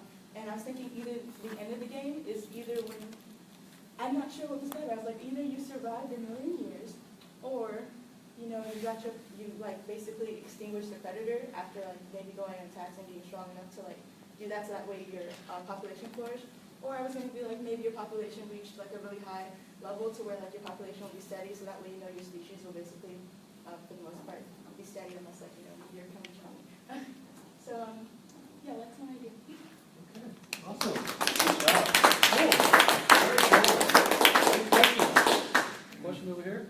I actually have a bunch of questions just because I'm a gamer myself. I know. So, the first one is, you sort of mentioned that the whole point of it was sort of evolution, Yeah. just to sort of ensure survival. Mm-hmm. And so I was wondering sort of, like you talked a lot about natural selection and stuff like that, but what about sort of artificial selection? Like how do you balance things that just sort of happen naturally to your species as it evolves in its scenario, as opposed to here are things that I might want to give this species in order for it to survive better? Yeah, I was still like playing around with that mechanic mentally because I was like, well, the spore's mistake, first of all, was that you can just straight up like change your creature entirely just because it's been a few thousand years and you can just be totally different now. Like, so I wanted to keep like the kind of natural selection you kind of like, well, maybe by chance it'll happen. So I kind of like that because I like watching those games like, what is it called, like 30 seconds, you know, it's like, it's kind of like a 50-50 whether or not you actually win the game because of the events that'll happen to you. So it's more like kind of like that. Like, I think I wanted to present like so much diverse natural selection. Like when you get it, that you have a lot of options to like get it. Like maybe randomly now you have fur, or maybe now you have scales. But like you can pick, so it would be like a lot of like a range, so that way you don't have to worry about that. But still keep that kind of like a nice scientific aspect because they were kind of really mad about that. Like that's not how this works. Right. So, Yeah. No. Because like sort of you were explaining it, I was sort of in my mind, I was sort of seeing. Sort of like you have this window where you see here's how it's evolving in its situation, and now because it's going this way, you've unlocked a trait that you can maybe unlock yourself or something like I was that. thinking that. Another question that I had was, you mentioned that you would have AI opponents in the form of a predator and prey or whatever it was. Maybe I misunderstood a little bit. But what thoughts? Well, I actually sort of had thoughts sort of pertaining to maybe multiplayer possibilities. Yeah, I know that a lot of people like, might want to. I'm gonna be the predator. You're gonna be the prey. You're just gonna be. Or in the middle maybe of not. the Or maybe not even situations like that. Like maybe you all sort of start out more or less on the same level, and you just sort of compete to develop to sort of overcome the other, so that in the end you win, or stuff like that. And also in terms of online sort of multiplayer type possibilities, I was wondering about sort of the platforms that this game would be on, because I know that it's sort of easier to do online multiplayer on the computer, like, because I know like on the Xbox you need to buy Xbox Gold or stuff like that in order to be able to do online stuff. So I was just sort of wondering about that as well. I mean, I personally like to, I do both console and PC gaming, so I was like, I was going to buy now both. But yeah, I really was thinking about the multiplayer thing, so I was like, well, yeah, you could just have everyone try to survive together or like different, and they compete. It's like whoever has the most population at the end is like, you did it. But like, I thought that'd be too complicated at times, so I was like, well, maybe it's like one of those things where it came out like this, and then the next version, then you have multiplayer or something like that, because I was like, I think all at once, it's kind of like a lot, and everyone's like, this is a lot. Right. But like, okay. So yeah, I was thinking about that, because it seems kind of fun to be like, finding your friends, like my creature's better than yours, you know, they might look stupid. Right, you're like either competing or you're having like cohabitation or stuff like that. Yeah. Cool, very cool. Other questions? Dan? So you mentioned that like the world, like there are different environments. Are you thinking of doing the world within your game? Is it gonna be like an open world and with the procedural generation, or is it gonna be like a pre-designed world? I really want it to be like procedurally designed, because that's part of, I think, the only part that anyone was like, No Man's Sky School for, was like, oh wow, we have this cool infinite, it could be random, whatever kind of like procedurally generated. So I was gonna try to have like an open world kind of thing, but I'm not sure what you would do besides like sit around and wait to like attack your prey, or like just to do that, because I was like, well, you know, so I wasn't sure if I was gonna do like an open world or like just like an interface kind of thing where you're just monitoring them and you're like doing it. So like I was gonna do it monitoring first, and then perhaps there's like a button you could click just to see like first person, just so you can like look at it, but not necessarily like you're just sitting around being the creature waiting to do something. So I was like, well, that's kind of boring already. So yeah. So are you thinking about having those different environment links together? So like and incorporating immigration into the future. So say you have your creature at the beginning, it has thick fur, and you're randomly spawned into say Sahara Desert. So now they have to either move somewhere or learn to adapt to that environment. Actually, I didn't think about that, but like, that's a pretty good idea. When I think about it, you could ask like, once you get enough people, maybe like break off a piece and like have them move over there, and then you could like see which one thrives better, then you pick which one you're gonna choose to be your main part, and you have like different little tracks. Possibly. Yes. Sorry, actually, just sort of, once I heard sort of the abilities that he had, the questions that he had, you had mentioned sort of open world versus sort of like a limited area, and something that I just sort of thought about while listening to that conversation was, I don't know if you know the game Civilization, Yeah. Sid Meier's Civilization game, where you sort of have a limited map, but it's sort of, Yeah. like it sort of ties Yeah. into itself, so you have sort of an, I guess, either 3D or 2D sort of environment that just sort of fits together sort of in a round sort of thing, so you don't need to do necessarily open world, but it doesn't stop at like a border. Yeah, that'd be pretty good problem. Yeah, so you mentioned that the type of game is it, you mentioned is it the third person? Yeah, I think RPG? more of a third person, kind of like RPG, action strategy, because I really like those games, so I'm like, sorry, that's what I like. Well, if you don't mind saying this, I think this game, well, with the way you present it, I think it would be a better idea if you have it as a real-time strategy style, like Age of Empires, things like that, and you control as the species as a whole rather than individual, and you can go into the first person and have a bit of a playthrough around, as a third person of one individual of that species, then you could go back out and control the species as a whole, and that way it would be I think would have more engagement with in terms of the overall aspect as well as the individual level as well. I have a couple of comments. Question, I guess, one is, I'm not much of a gamer, but I love, and I'm a very big fan and proponent of embedded algorithms, especially those that deal with sort of pseudo-random outcomes, stochastic processes, and things like that, with using artificial intelligence. So when you talk about the random nature of a game, and in this particular game, which I love the concept of mutation, I love gene mutations. How I look at it from a purely algorithmic mathematical concept. You're looking at it from a gaming concept. What is the difference between a random process, a stochastic process in the context of gaming, and a mutation, a genetic mutation in a game like this? Or do you treat them exactly the same way? I'm guessing you don't, but that's what I'm asking. I was kind of treating them the same way because I was talking to my professor about Spore anyway, because I was talking about the idea, and he was like, yeah, actually Spore has a really cool way when they make the random other creatures, is that they just use a context-free grammar, and then the different pieces of the grammar that they randomly get correspond to a certain trait, and they just kind of get smushed together into a random thing. Right. So I was just gonna have well, you made this, and it's this code, so if I just take one letter or from that, from the grammar, and then just randomly put that, then now it has a random new gene that might have nothing to do with it. Okay, so your outcome is truly potentially random in the context of your algorithm in the game. Wow, that's pretty cool. Very cool. I love that. Anything else? Any other questions? Comments? Okay, very cool. Brain, awesome. Good job. All right. Wow, that's pretty cool. All right, next we have, let's see, I think Kingsley is the last person to go. You need anything, any lighting or anything, computer? How much are the lights up? I have something on my computer. I Okay. don't know if you could hook it up. You have a, what kind of? I have a hard drive if it helps to transfer it. It's actually on a. I'll The only thing decide. this can do is, unfortunately, it just has a VGA connector. If yours has a VGA, which I doubt, a connection, we can use that. If not, I don't know how to get you on this thing. Yeah, it's all right. I have two separate projects, but I'll go ahead with this one first. There was a. So basically, I'll start with this. All right, let me turn the lights on.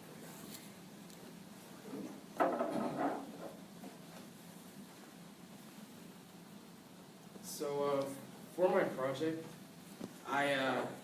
first there were two things I was interested in since I was a kid.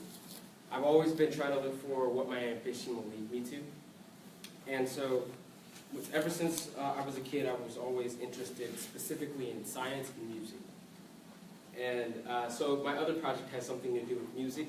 and this one has more to do with science. Back in junior year of high school, I was always bragging about my ambition. So during that time, I told this girl I was going to make $100,000 over summer, making a cologne. It turns out I never did make a cologne, and I never made $100,000, not even $1. But when this project came forward, I was like, okay, maybe I can use this to actually make a cologne.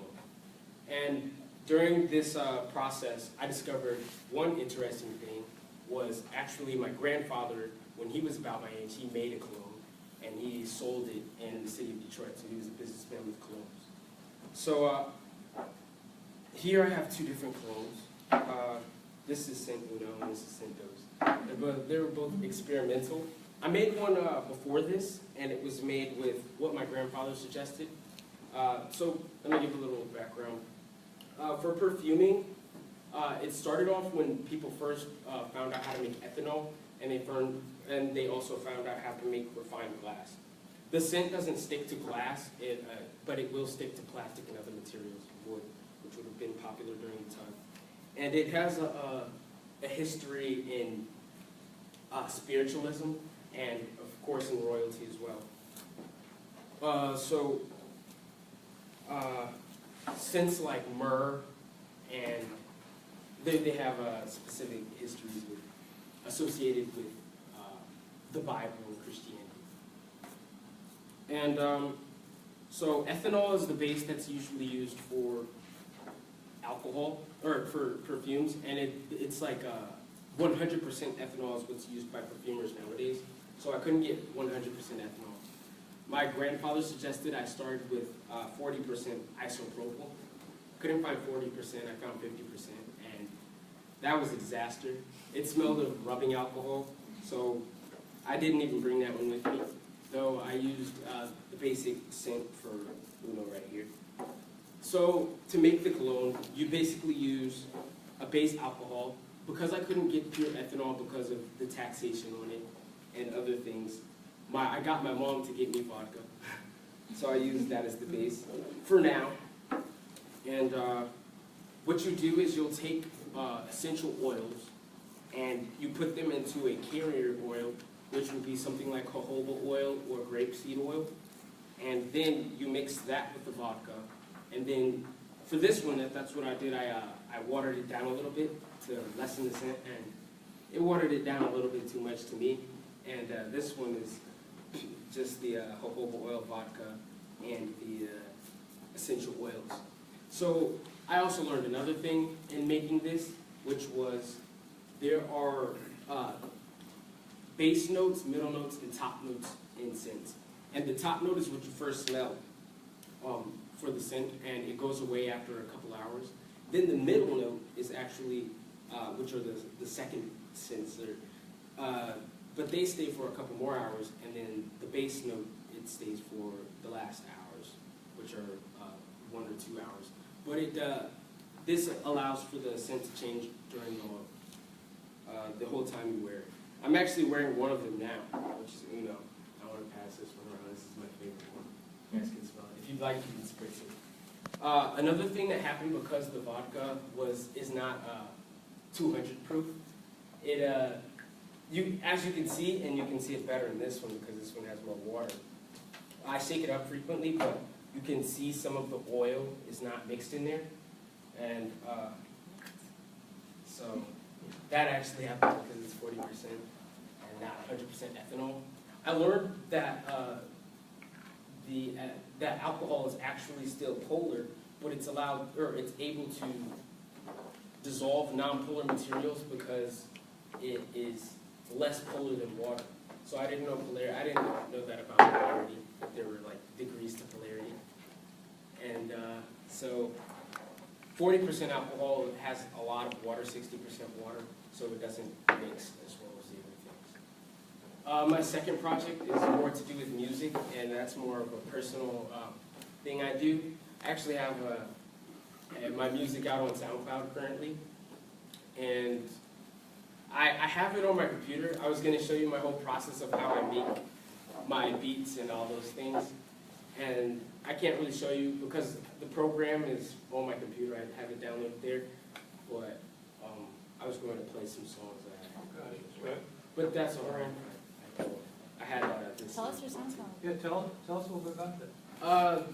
Well, my SoundCloud is Kingsley III, Kingsley Triple R. I'm Kingsley Anthony Reeves III, so I just used my name because I couldn't come up with anything else. So this is actually good. Like, this is a good cologne.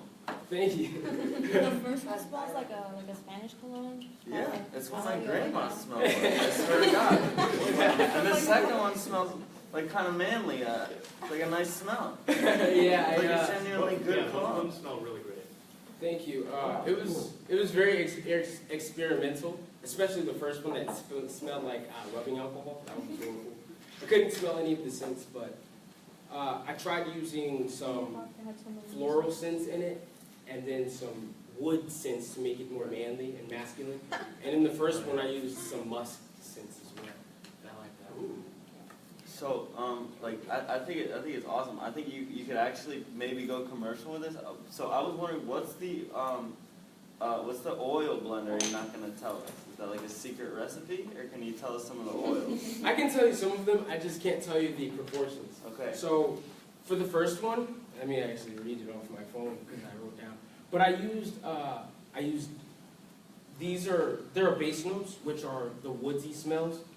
So I used sandalwood as a base, and I believe vetiver. Well, let me read specifically. But both of them I used two different, or a lot of the same scents. But, let's see. So the first scent I used sandalwood, myrrh, musk, and vetiver. And for the middle note I used rose absolute, which is I just love rose absolute. It's just like nice, sweet, and refreshing. Brings you to life. And then for the top note, I used neroli and bergamot. Neroli has like a very earthy smell, and then bergamot is very citrusy. And it's kind of like light and sweet. And for the second one, I actually, that one was more basic. And it was because my brother didn't like the first one. Or he liked it, but I just wanted to try something else because I wanted to see what it was like without rose. So I used actually only 4 scents, and I used sandalwood, neroli, vetiver, and tangerine. And the tangerine gives it like a summer feel to it, and I like that about it. And it was really fun experimenting with this, especially since I've been interested in scents for so long. And actually, so I had that history, which was interesting, knowing that my grandfather did that. And my mom currently works in fragrance at Nordstrom, and I collect colognes. So I wanted to do that. I actually found some other things out, which there are not many perfumers out there. There's a handful of perfumers making all the scents used in all our products. So it's a very specific market. Any other questions? Okay, so I'm totally intrigued by what you do. I've never met anyone in my life who does this. So this is really amazing. Of course, in my nerdy mind, I'm breaking it down into a scientific approach, and I have to ask you several questions. Number one is, maybe they're out of order here, so let me ask you the last one first. So, from what you described here, these are made up of multiple constituents, multiple elements or constituents, I don't know what you call them, and you didn't know the concentrations, which is fine. But what I'm curious to know is, if, for example, if this was made up of, if one of those colognes was made up of, let's say, 4 constituents, and you mixed them in some proportion, whatever it was, are these made up of multiple constituents themselves, or are these, like you said, sandalwood? I can't even visualize what that is. And then you mentioned a fruit or something. You said rose absolute, or also tangerine. Tangerine. So I know what a tangerine is, and I know that I can hold a tangerine, I can squeeze it, and I can smell it. But are these all made up of tangerine-like single entities or components, or do they possess themselves multiple constituents? And if so, what is the ratios of those? Well, actually, what they do to make these essential oils is they'll take whatever you want to. There's actually multiple processes. There are artificially made essential oils, but I use natural ones. But what they do is they'll take the scent that you want. So, say a tangerine peel, something like that. Okay. You'll stick it in jojoba or grapeseed oil and let it sit in a container for a couple days or a couple weeks to get a powerful scent off of it. And when you actually use these scents and in the colognes, they're very powerful. So you only use a couple drops. But that's typically how they're made. And in addition to those essential oils, I put them in, again in a carrying oil. Okay. Because that helps to, one, kill it a little bit, kill the smell before you put it in the vodka, and it helps mix it better. Okay, so that leads into the second question, which I had reverse order here, but so, okay, so if you could break it down to constituents, and you can deconstruct the recipe, does that, I guess this is a stupid question, does that mean anybody could make it if you were to provide them with the elements, the constituents, and the concentrations of the amounts? Anyone can make them. In fact, you can recreate colognes, popular colognes with this. One thing that's not as good is, well, because of, what I'm available with is, one thing that popular colognes have the upper game on is their access to ethanol, pure ethanol. Oh, really? So they use, because they get certified to be able to Interesting. purchase pure ethanol without the tax. That's my next question, okay? But, so, that's one thing that they have the upper hand on, but you can recreate their scents. And the scents are not as complex as you would think, but at the same time, it's an art to it. And the thing about, which is in the history of scents, is they're connected to the spiritual realm. That's what the belief was during the time. So, And one last question, and this might be, again, a simple, I don't know the answer, it sounds like maybe. What causes the scent to change when you put it on your skin? You said the scent changes. Yes, because you put them in a specific order, from the order of base note, middle note, and top note. But these specific scents, it's like you put them in those orders, and they are middle notes, top notes, and base notes because of their power. And those in a way, and they'll go away as they're evaporating. I see. But certain ones stay. And during the time that the top note is there, you can smell the middle note, but the top note is overpowering. I got you. So you can't really smell the middle note so much. Very cool. Wow, that was awesome. Any other questions or comments? So I don't know if you were alluding to this, but when you have a product that's essentially accessible for the consumer to make. So what intellectual property do you have here? Anything other than trademarks? Like what essentially when you're building a brand, do you have anything other than a trademark? Well, I would say, one, the name is important. Right, so that's a trademark. But I haven't looked into it that whether specific recipes have, are protected as intellectual property. Right. But I can't foresee that they would be protected so much. But one thing I can tell you is there's no two scents that are alike that I know of in popular, in perfumery. So I believe they must have some way to protect them. But say you change it by a drop or so, that'll be your scent. Right. You should look into that, like what the legal parameters are for companies that are doing this. Yeah, I was trying to do a lot of research about how to get into the industry too, and usually it takes years of certification, or there's a quick course you can take, or you have to be a chemist.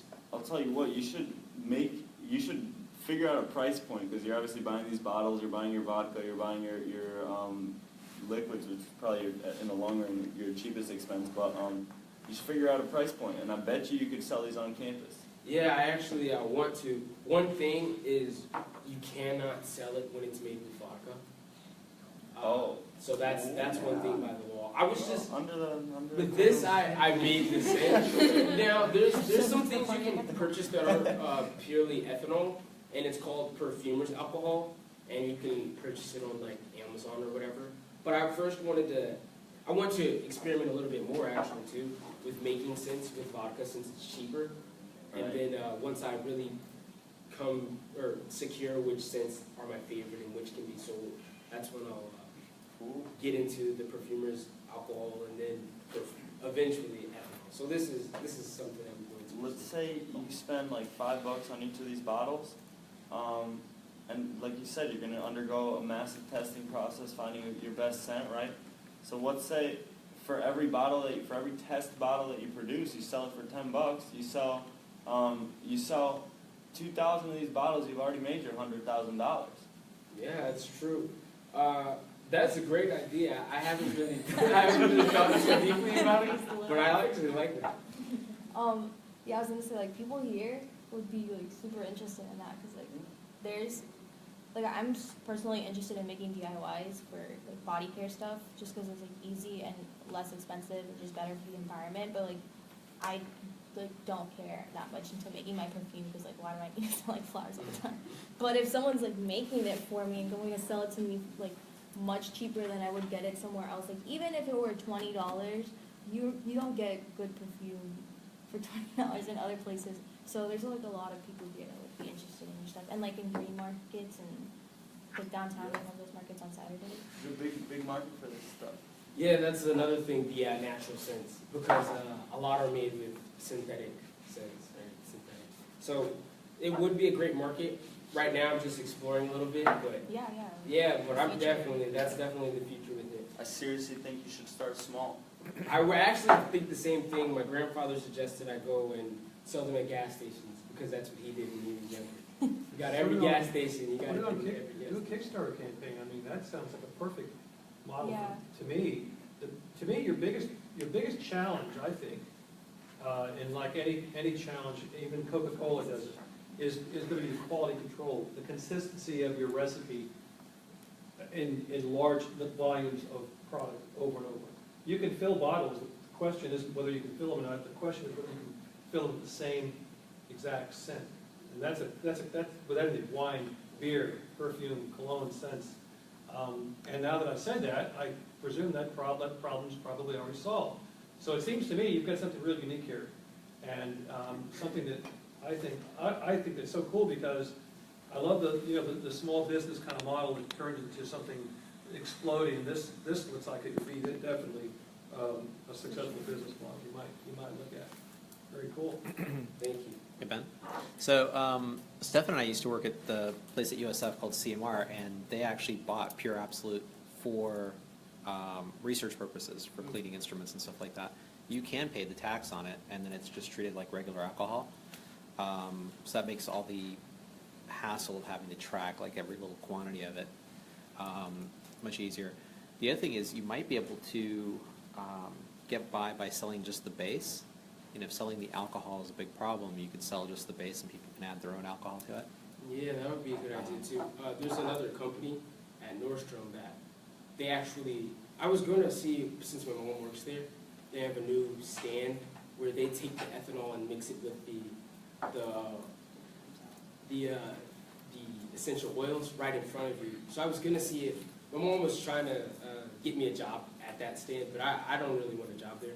But I want to see if I'm allowed to make my scent there, and then just learn a little bit about it, and then learn how to get into the industry through there. The other thing is you have other products that you can do, like the bath oils and creams and stuff like that. Yeah, that's really interesting too, because all you need is the mixture of essential oils, and you can take them and make everything with it. That's what it's in the book that I got. It's called The Chemistry of Fragrance. Cool. Very cool. All right. Awesome. Good job, man. All right. Okay. We can take a break, or we can just transition if you want, or if you do need to excuse yourself, go right ahead and do it. Otherwise, I'm going to just continue on through, and that way we can kind of finish up. So, I think that was all of them. That was awesome. Okay, so I'm going to go ahead and I've got a little presentation. It's 3:15. We should be done. I'll speed it up just so we can get it in the wire here and finish up everything I was hopefully trying to finish up. So let's see if I can make this work without Windows Office, Microsoft Office screwed this one up too. Okay.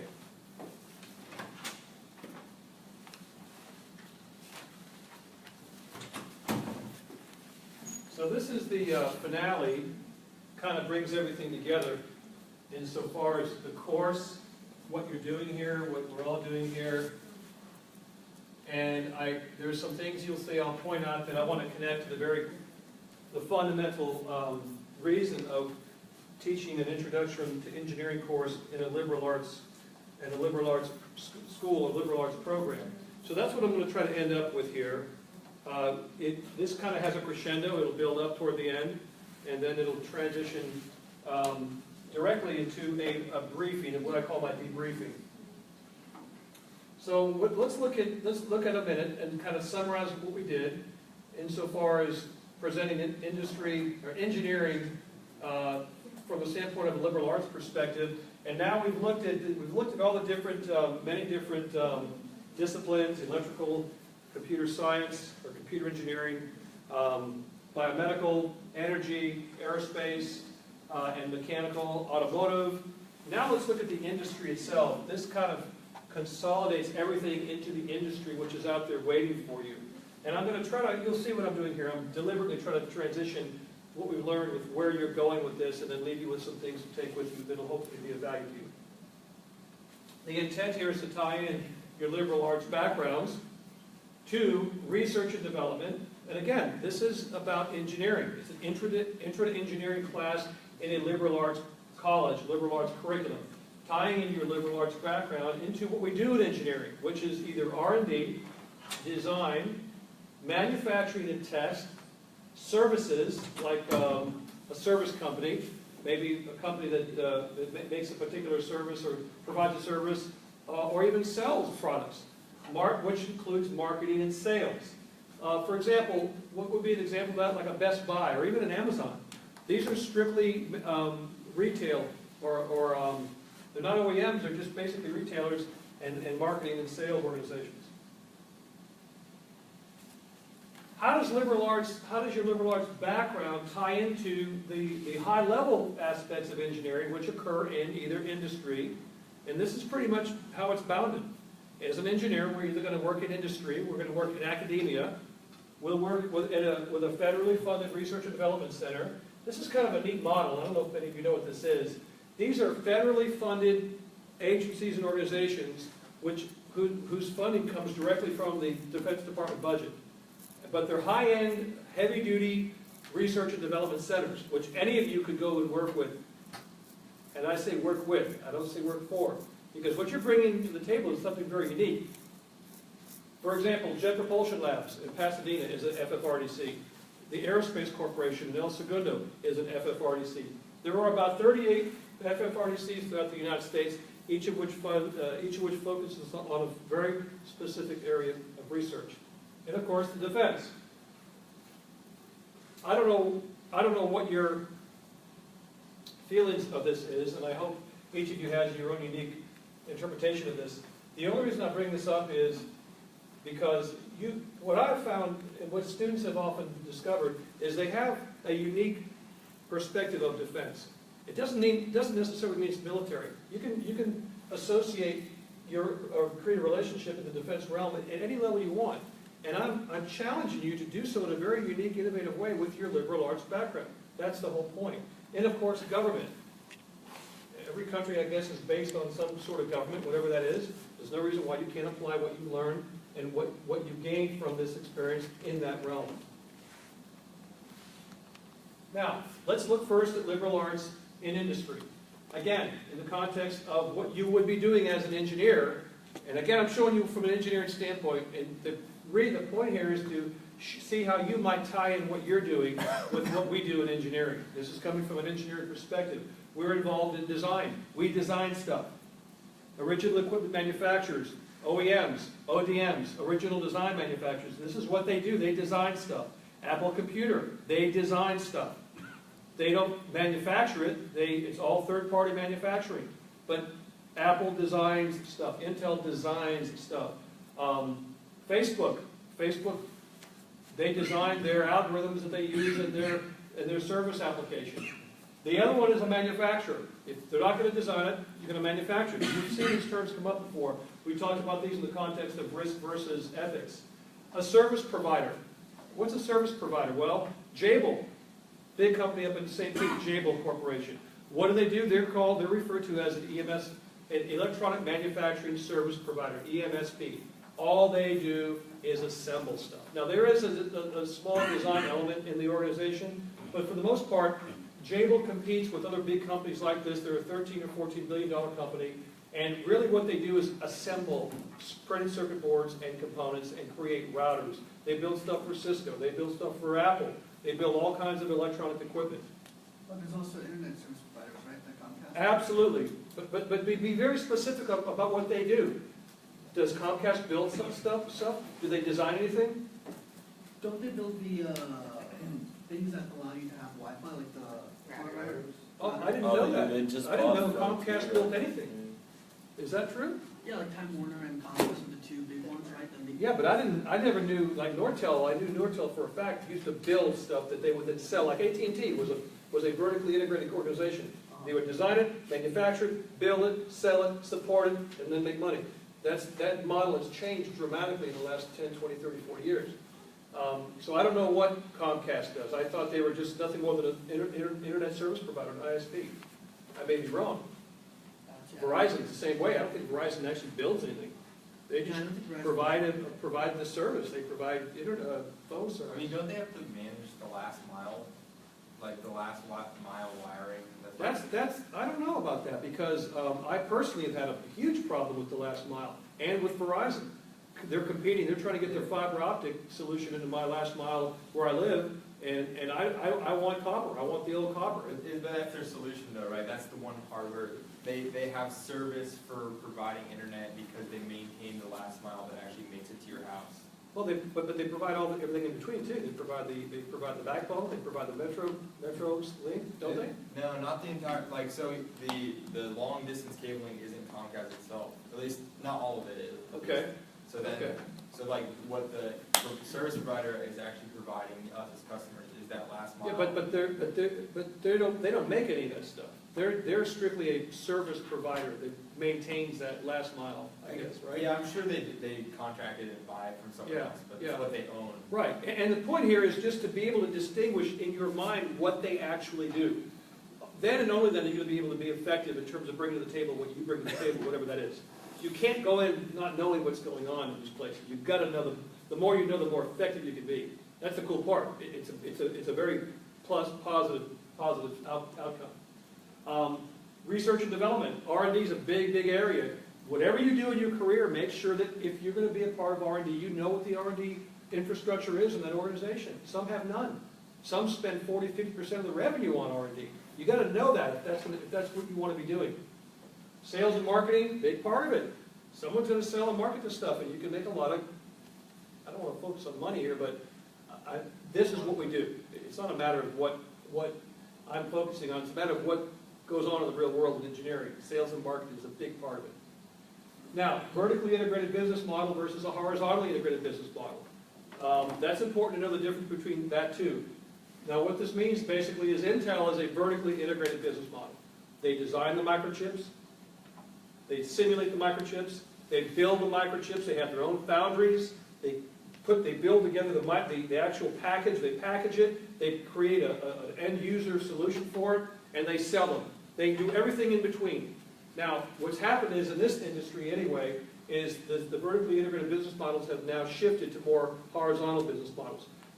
So much so that in the old days, there were many companies like Intel, by the way, even AMD, who's changed their business model. They did everything, starting from the design, simulation, manufacturing, test, and sales. What's happened is the cost has become so competitive, and so it's had such an impact that now companies have spun off and focused on just design, on just simulation. There are now foundries that do nothing but actually fabricate the wafers and the microchips. TSMC, Global Foundries.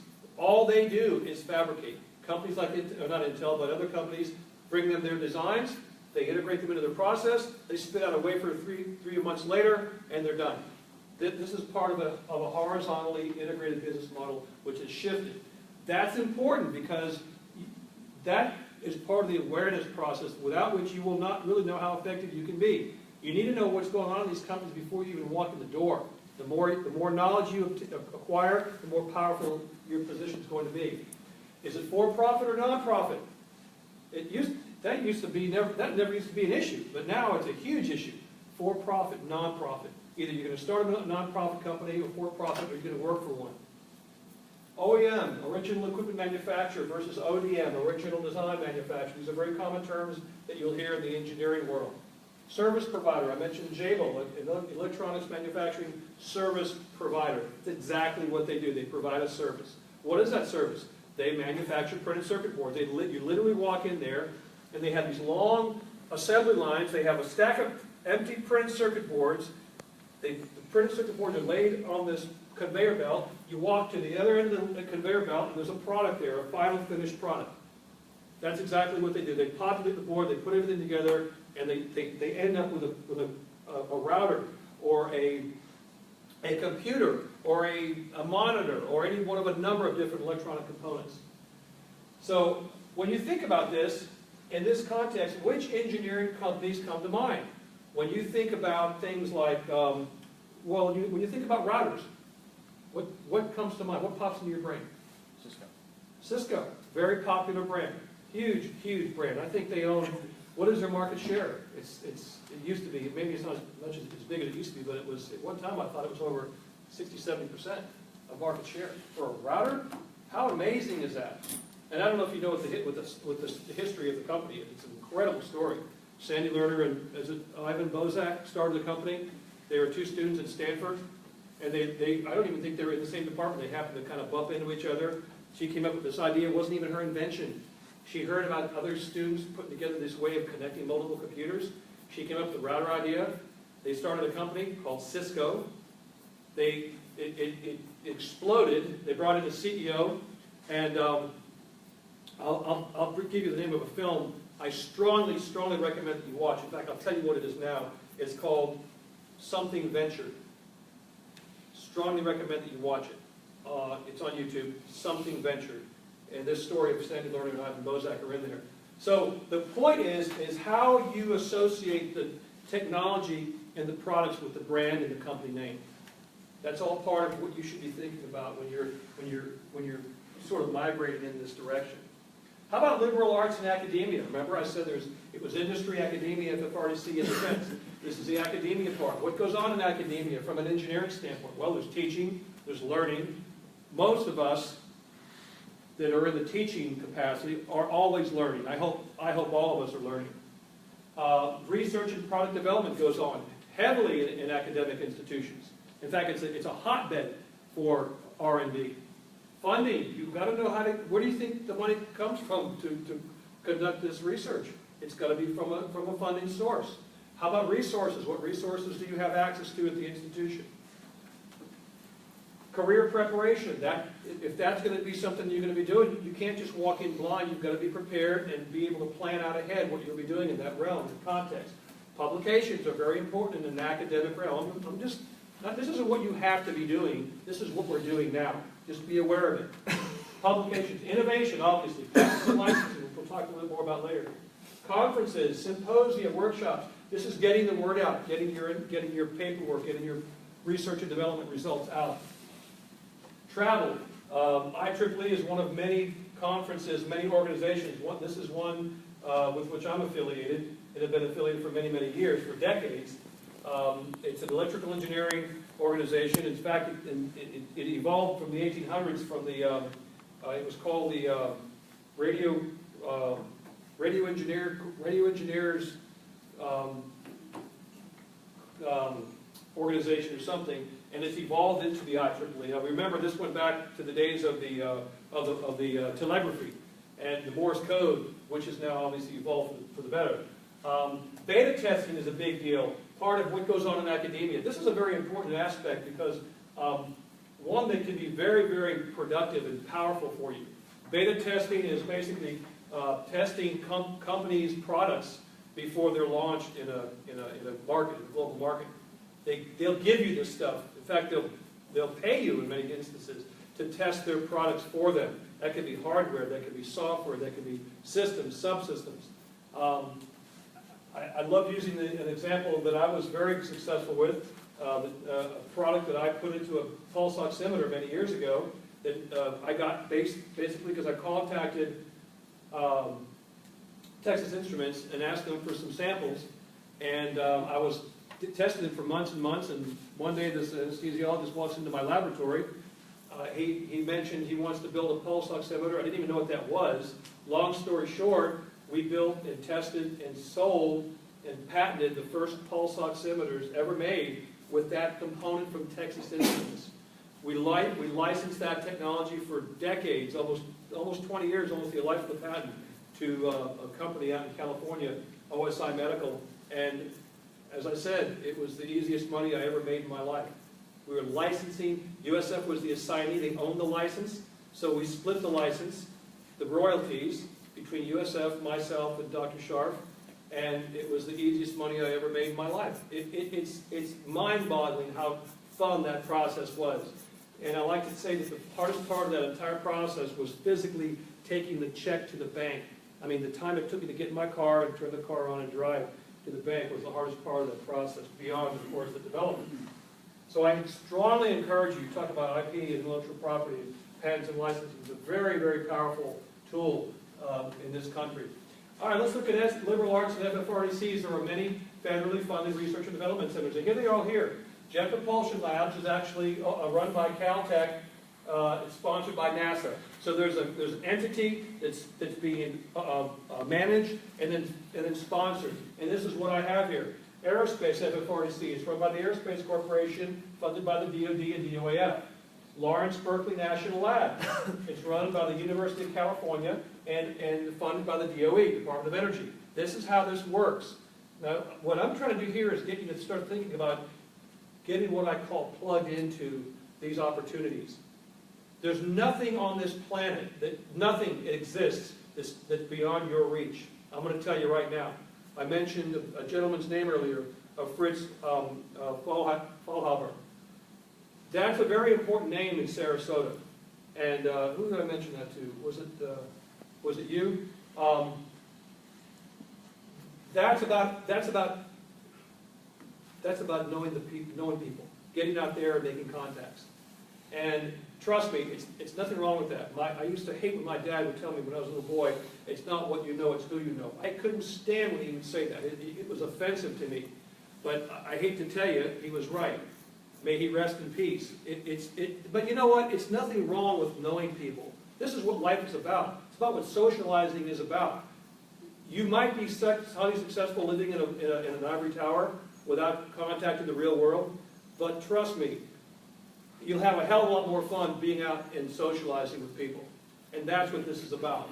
Lincoln Labs, awesome research organization and entity up in MIT. MIT runs it, DoD funds it. Oak Ridge National Laboratory, I don't know if you know what the history of Oak Ridge is. It's basically where the Manhattan Project, a lot of the Manhattan Project took place, which was where the atomic bomb was developed. It doesn't mean they build atomic bombs now. It means they got some of the coolest research in the world going on there right now. It's run by University of Tennessee at Battelle, LLC, funded by the DOE. Princeton Plasma Physics Lab, Princeton University, DOE. Science and Technology Policy Institute, Institute for Defense Analysis, National Science Foundation. Fermi National Accelerator Labs is run by the Fermi Research Alliance, funded by the Department of Energy. And Argonne National Laboratories up in Chicago is funded by the DOE.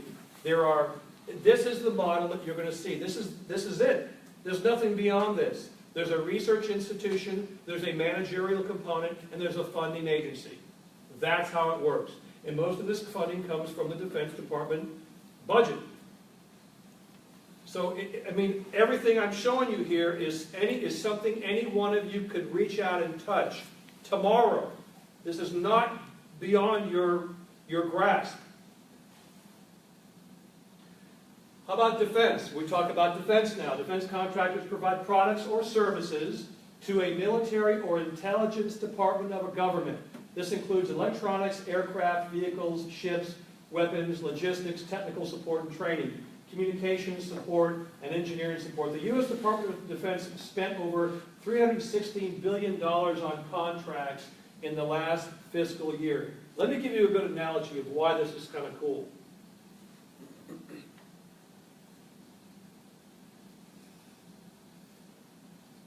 This is kind of analogous to a blind date. Yeah, that's a good analogy.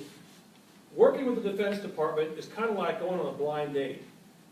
You don't know really what to expect, and it could turn out to be horrendous, horrible, or it could be one of the most unique experiences you've ever had.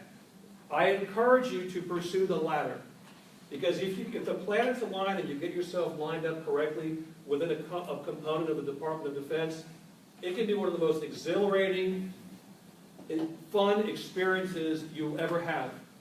And I had the most incredible experience of my lifetime because of a part of something that happened that was directly related to this. And I'll tell you what it was. I know it's going to sound kind of nerdy and corny, but to me it was one of the coolest moments of my life. I had the incredible honor of briefing Congressman Bill Young many years ago. He's passed away.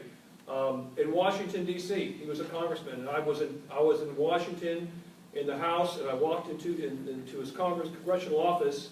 I was so nervous. It was just, it was just so cool to be in Congressman Bill Young's office. And the reason was, at the time, Congressman Young was the chairman of the House Appropriations Committee. And if you don't know what that is, the House Appropriations Committee, basically he oversaw the appropriations for the Defense Department. He was the guy who divvied out the money. And I'm sitting in his office, standing there briefing him on microelectronics. Now, the point here is, that was the best date I ever had. That was the best blind date moment I ever had. There have been some horrible blind dates, but if you line up what you're doing and really put some thought and effort into what you're about to do, I can guarantee you it'll be the most exhilarating experience of your lifetime. Washington's a great place, but you got to know the rules before you walk up there. If you're going to be a part of that group, that scene, that environment, you've got to know what the rules are. And I encourage you to explore it if it's something that's even remotely possible. Yes, sir. I don't know if this is defense, but I found out my dad's the project manager of the Iron Man suit. Of the what? The Iron Man suit you had showed. Oh, yeah. Talus, I think it's called? Yeah. Really? That's a Special Operations Command project. Yeah. That's a really cool project. That's another good example. Great example. I know for a fact, because I've worked with SOCOM, that they're building and developing this Iron Man suit. Now, I know that sounds kind of crazy, but that's their goal. What better, look, it's a great story. And that means they got to get funding, they have to have expertise, they have to make some progress. And they will, because that's what SOCOM does. One thing SOCOM does, I can guarantee you, is they could squeeze water from a rock, I think, if these guys had to. They make the best use of their resources in any agency I've ever seen. And again, it's about being plugged in. I'll walk you over there and introduce you to some of the folks that do my work. The head guy over in SOCOM is a guy by the name of Jim Gertz, who's at MacDill. I mean, these are people like you and me who are in a very strategic, awesome position. And they're highly qualified people. Lockheed companies, for example, in the defense business, are Lockheed Martin. By the way,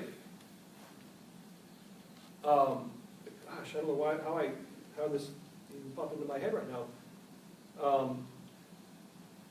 Did Werner von Braun start Lockheed? Why do I want to say maybe he was the president of Lockheed or something, but whatever. Werner von Braun, who was the scientist from Germany who came over during the war. Boeing Company, Raytheon, General Dynamics, Northrop, and so forth. These are amazing companies, and they're heavily plugged into and working within the context of the Defense Department. Okay? All right. And some more information here.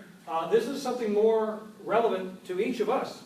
I can walk you through this process in 10 minutes and put you in a situation where you can write a proposal and get funded. And it's an amazing research program, or the Small Business Technology Transfer Program. These are designed exclusively for small business in the U.S. Any one of you can go out right now and write a proposal against the solicitation topics, and if it gets funded and awarded, you'll get funded. It's funded in 3 phases. Phase 1 typically lasts about 6 months. You turn in nothing more than a feasibility study, which is all they're asking you for. Is it feasible? Yes. Show me. They're funded up to they're funded up to about $150,000 for 6 months. Okay, that gets you going. If they like what you did, they'll ask you for a phase 2 proposal on the same topic. That ends up being a 2-year program where you'll develop a prototype. That gets funded upwards of $1.3 million over 2 years. You could start your company right now and get that money if you're selected from this list. Now, there's a lot of background information I'm not telling you, but it's doable. It's absolutely doable.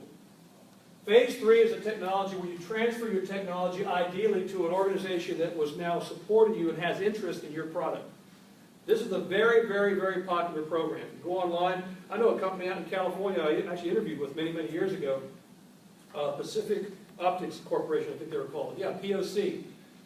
This program is supposed to kickstart your company.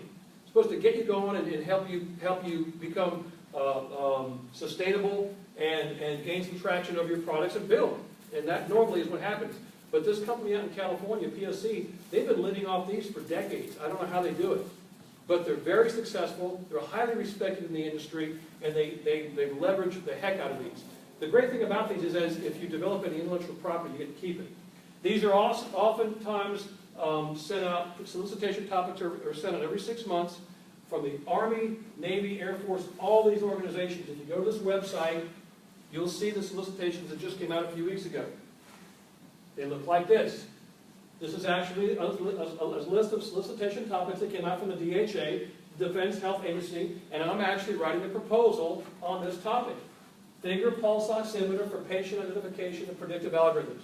I'm going after a phase 1 contract right now, a phase 1 SBIR contract on that topic to that agency. Any one of you could write a proposal against any one of these topics.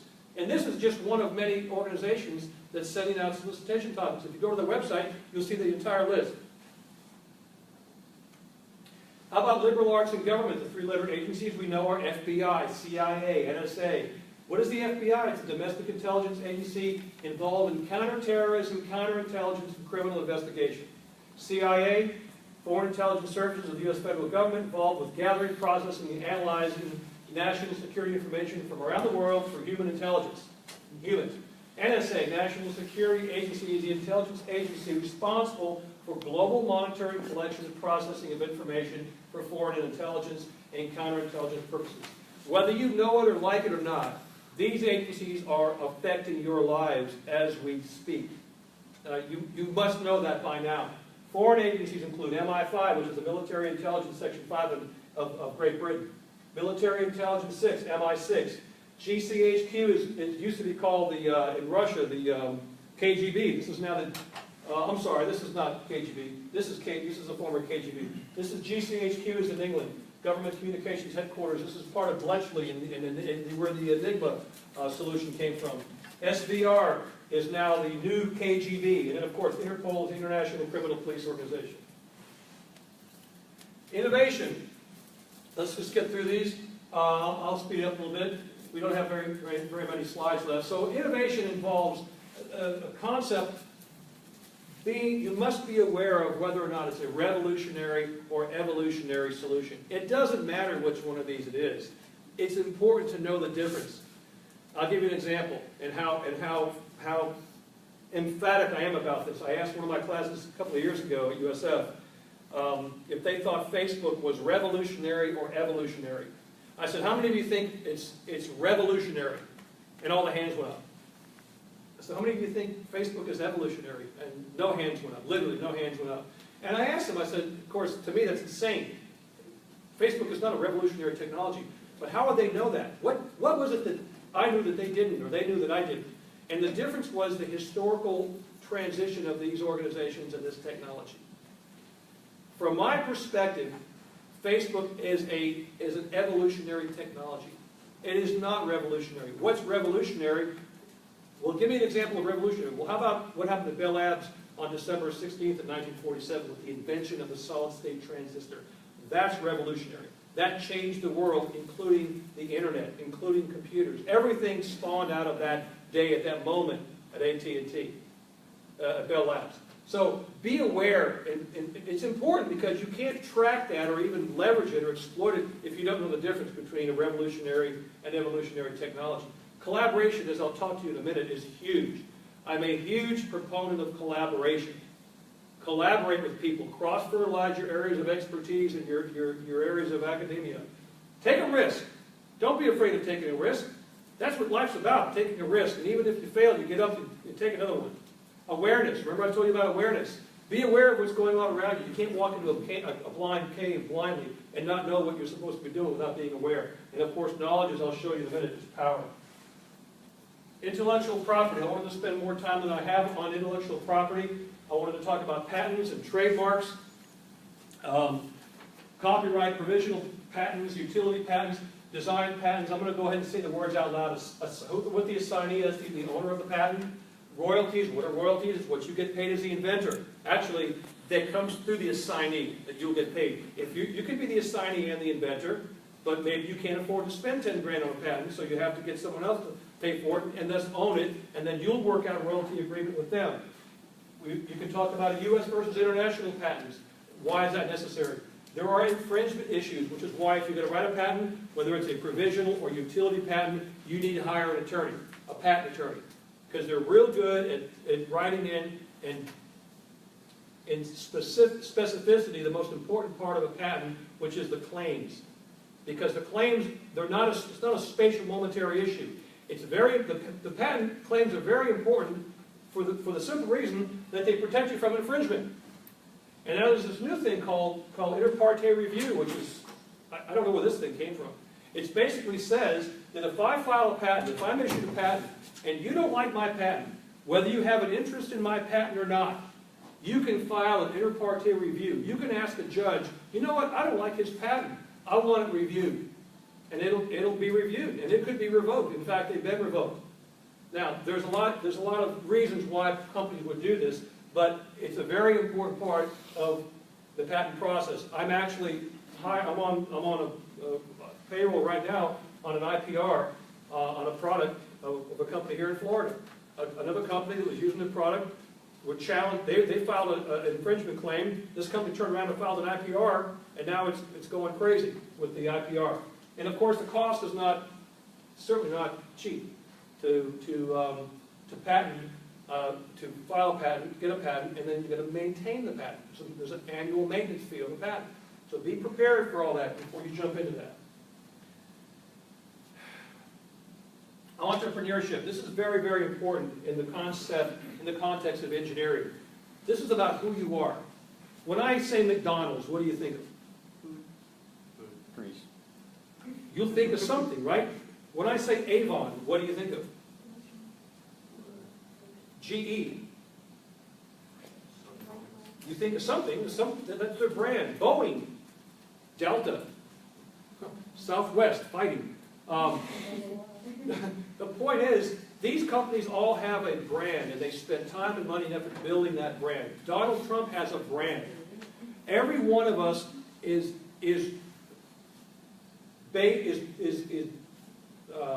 what's the right word? Every one of us is referred to by our brand. And I want to bring that up to you if you haven't considered this until now. It's a very important topic. Who are you? Are you a designer? Are you a builder? Are you an entertainer? Are you a creator, an innovator? What are you? What role in leadership do you have? This is about your brand. The other thing that building a brand does, unbeknownst to you when you're doing it, is it helps you build your confidence and self-esteem in terms of who and what you are. Very, very important when you walk into a meeting, whether it's in front of a VC or a venture capitalist or a private equity firm, or even an interview. If you walk into an interview and you don't own that interview, you have no business being in there. And that's part of building your brand in terms of who and what you are. Venture capital, what's the difference between venture capital and private equity? Important terms if you're going to start, especially if you're going to start a company. Venture capital is for mainly like startups. Private equity is more like they get a company that they think isn't making enough money or could make more money, and they just try to profit like crazy out there. Excellent, excellent. Huge participation in both of these areas. Collaboration. Again, I'm a huge proponent of collaboration. There's no entities, there's no multiple agencies or organizations that can't be more productive, in my opinion, without collaborating. And of course, cultural diversity. Use cultural diversity to your advantage. You know, I had a talk with Tam when he made his presentation. I told him some things that were very specific to Vietnamese and Vietnam. I think he's got a gold mine in that product he presented. That's about cultural diversity. Leverage the hell out of it. Look, we're already beyond a cultural world. We're already interacting. at every level, on Facebook, on Twitter, on all these social media platforms. Use what's out there. Don't be afraid of it. In fact, take one step better. Become proficient with it. Future technologies. Just as a couple of future technologies here. 3D printing, I don't know if you can see what they are. The ones in red are actual companies.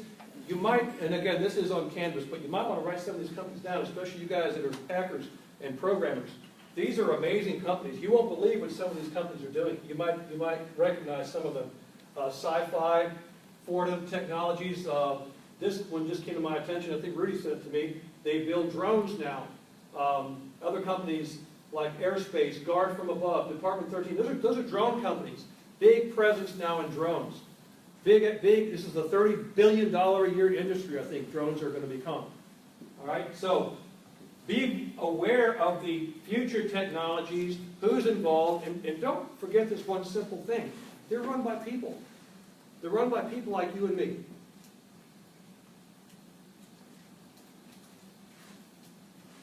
All right, this comes to my last part. This is my debrief.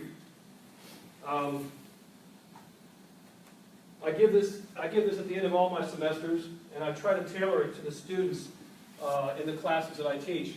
And you'll see it's just a collection of suggestions and recommendations I'm going to give you as a professional, as one professional to another. All right? And this is the context in which I'm now going to give you this debriefing. The first thing is, call me anytime.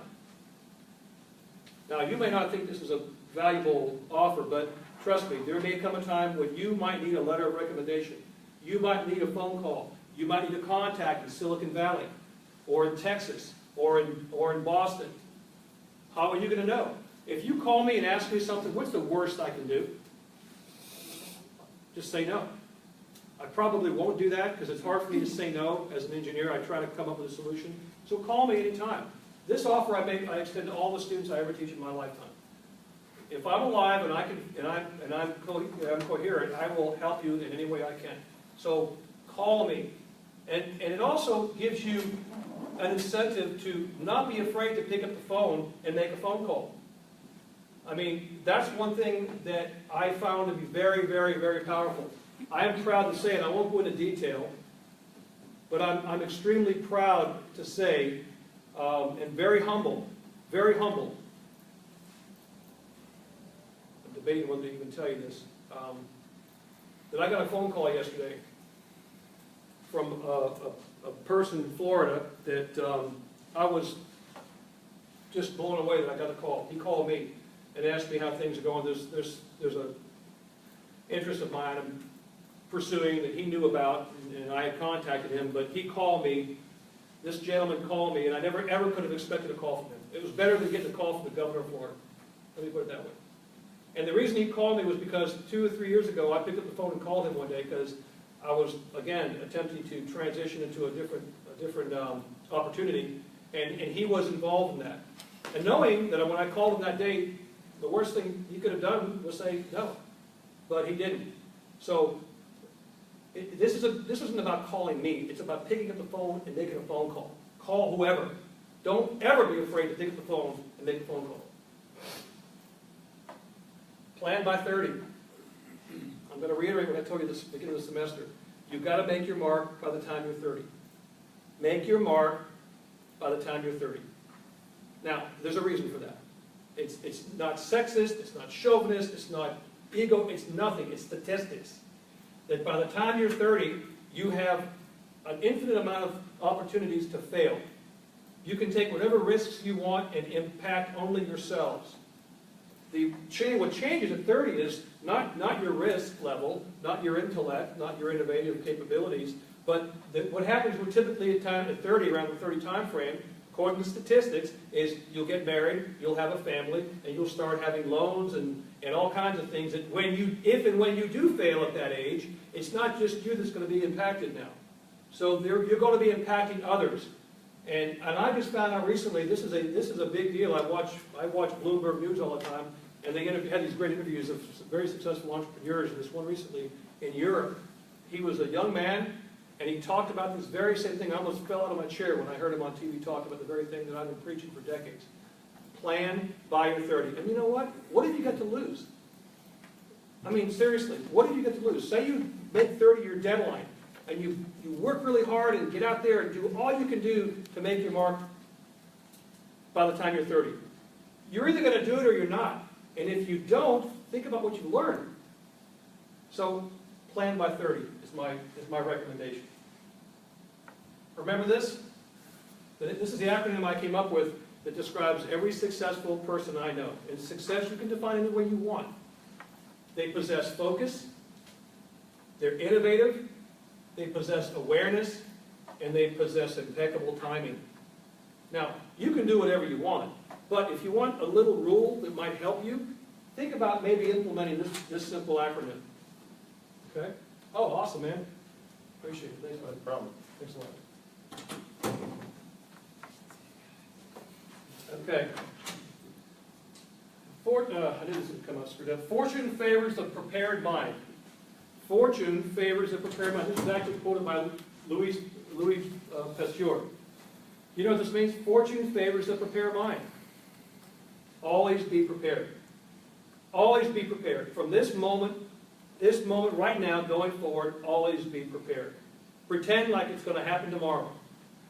Never go into a meeting unprepared. Never. You know, my grandmother told me one time, years ago, never go visit, we're Greek, my grandmother was Greek, came from Greece, and in the old country, they would never go and visit a neighbor without taking something. Some Greek bread, some baklava, some ouzo, some retsina, whatever. They probably do the same thing in Turkey, right? Yeah. You never go visit without bringing something. And she told me that as a little boy, and I ignored it for many, many years. And I realized one day how powerful that notion is. Never go into a meeting, never go visit someone without taking them something. It's called, what we call it now in this day and age, without bringing something to the table. Don't ever call me up with a problem. Don't ever bother me with your problems. I don't want to hear it. Bother me with your solutions. Okay? And if you ever come to my house, you better not come without bringing me something. And I don't mean a cake or a piece of pie. I mean something that you want to talk to me about. You know why I've had a very successful career in getting those SBIR and STTRs? Because I've learned how to bring something to the table every single time. I don't just walk in and go, hey, how can you help me? No, I go in and say, look how we can work together. Remember the comment I told you one day? You asked me a question and I said, don't ever ask me like that again? That's what this is about. Don't ask me, tell me. Okay? Find a mentor. This is so important, and I encourage every one of you to do this. Think about this. This is extremely valuable for you. Find a mentor. And if you decide you don't need a mentor, then you become a mentor. But don't be idle, because you're going to be learning something very, very valuable and powerful no matter which path you choose. Find a mentor. What's a mentor?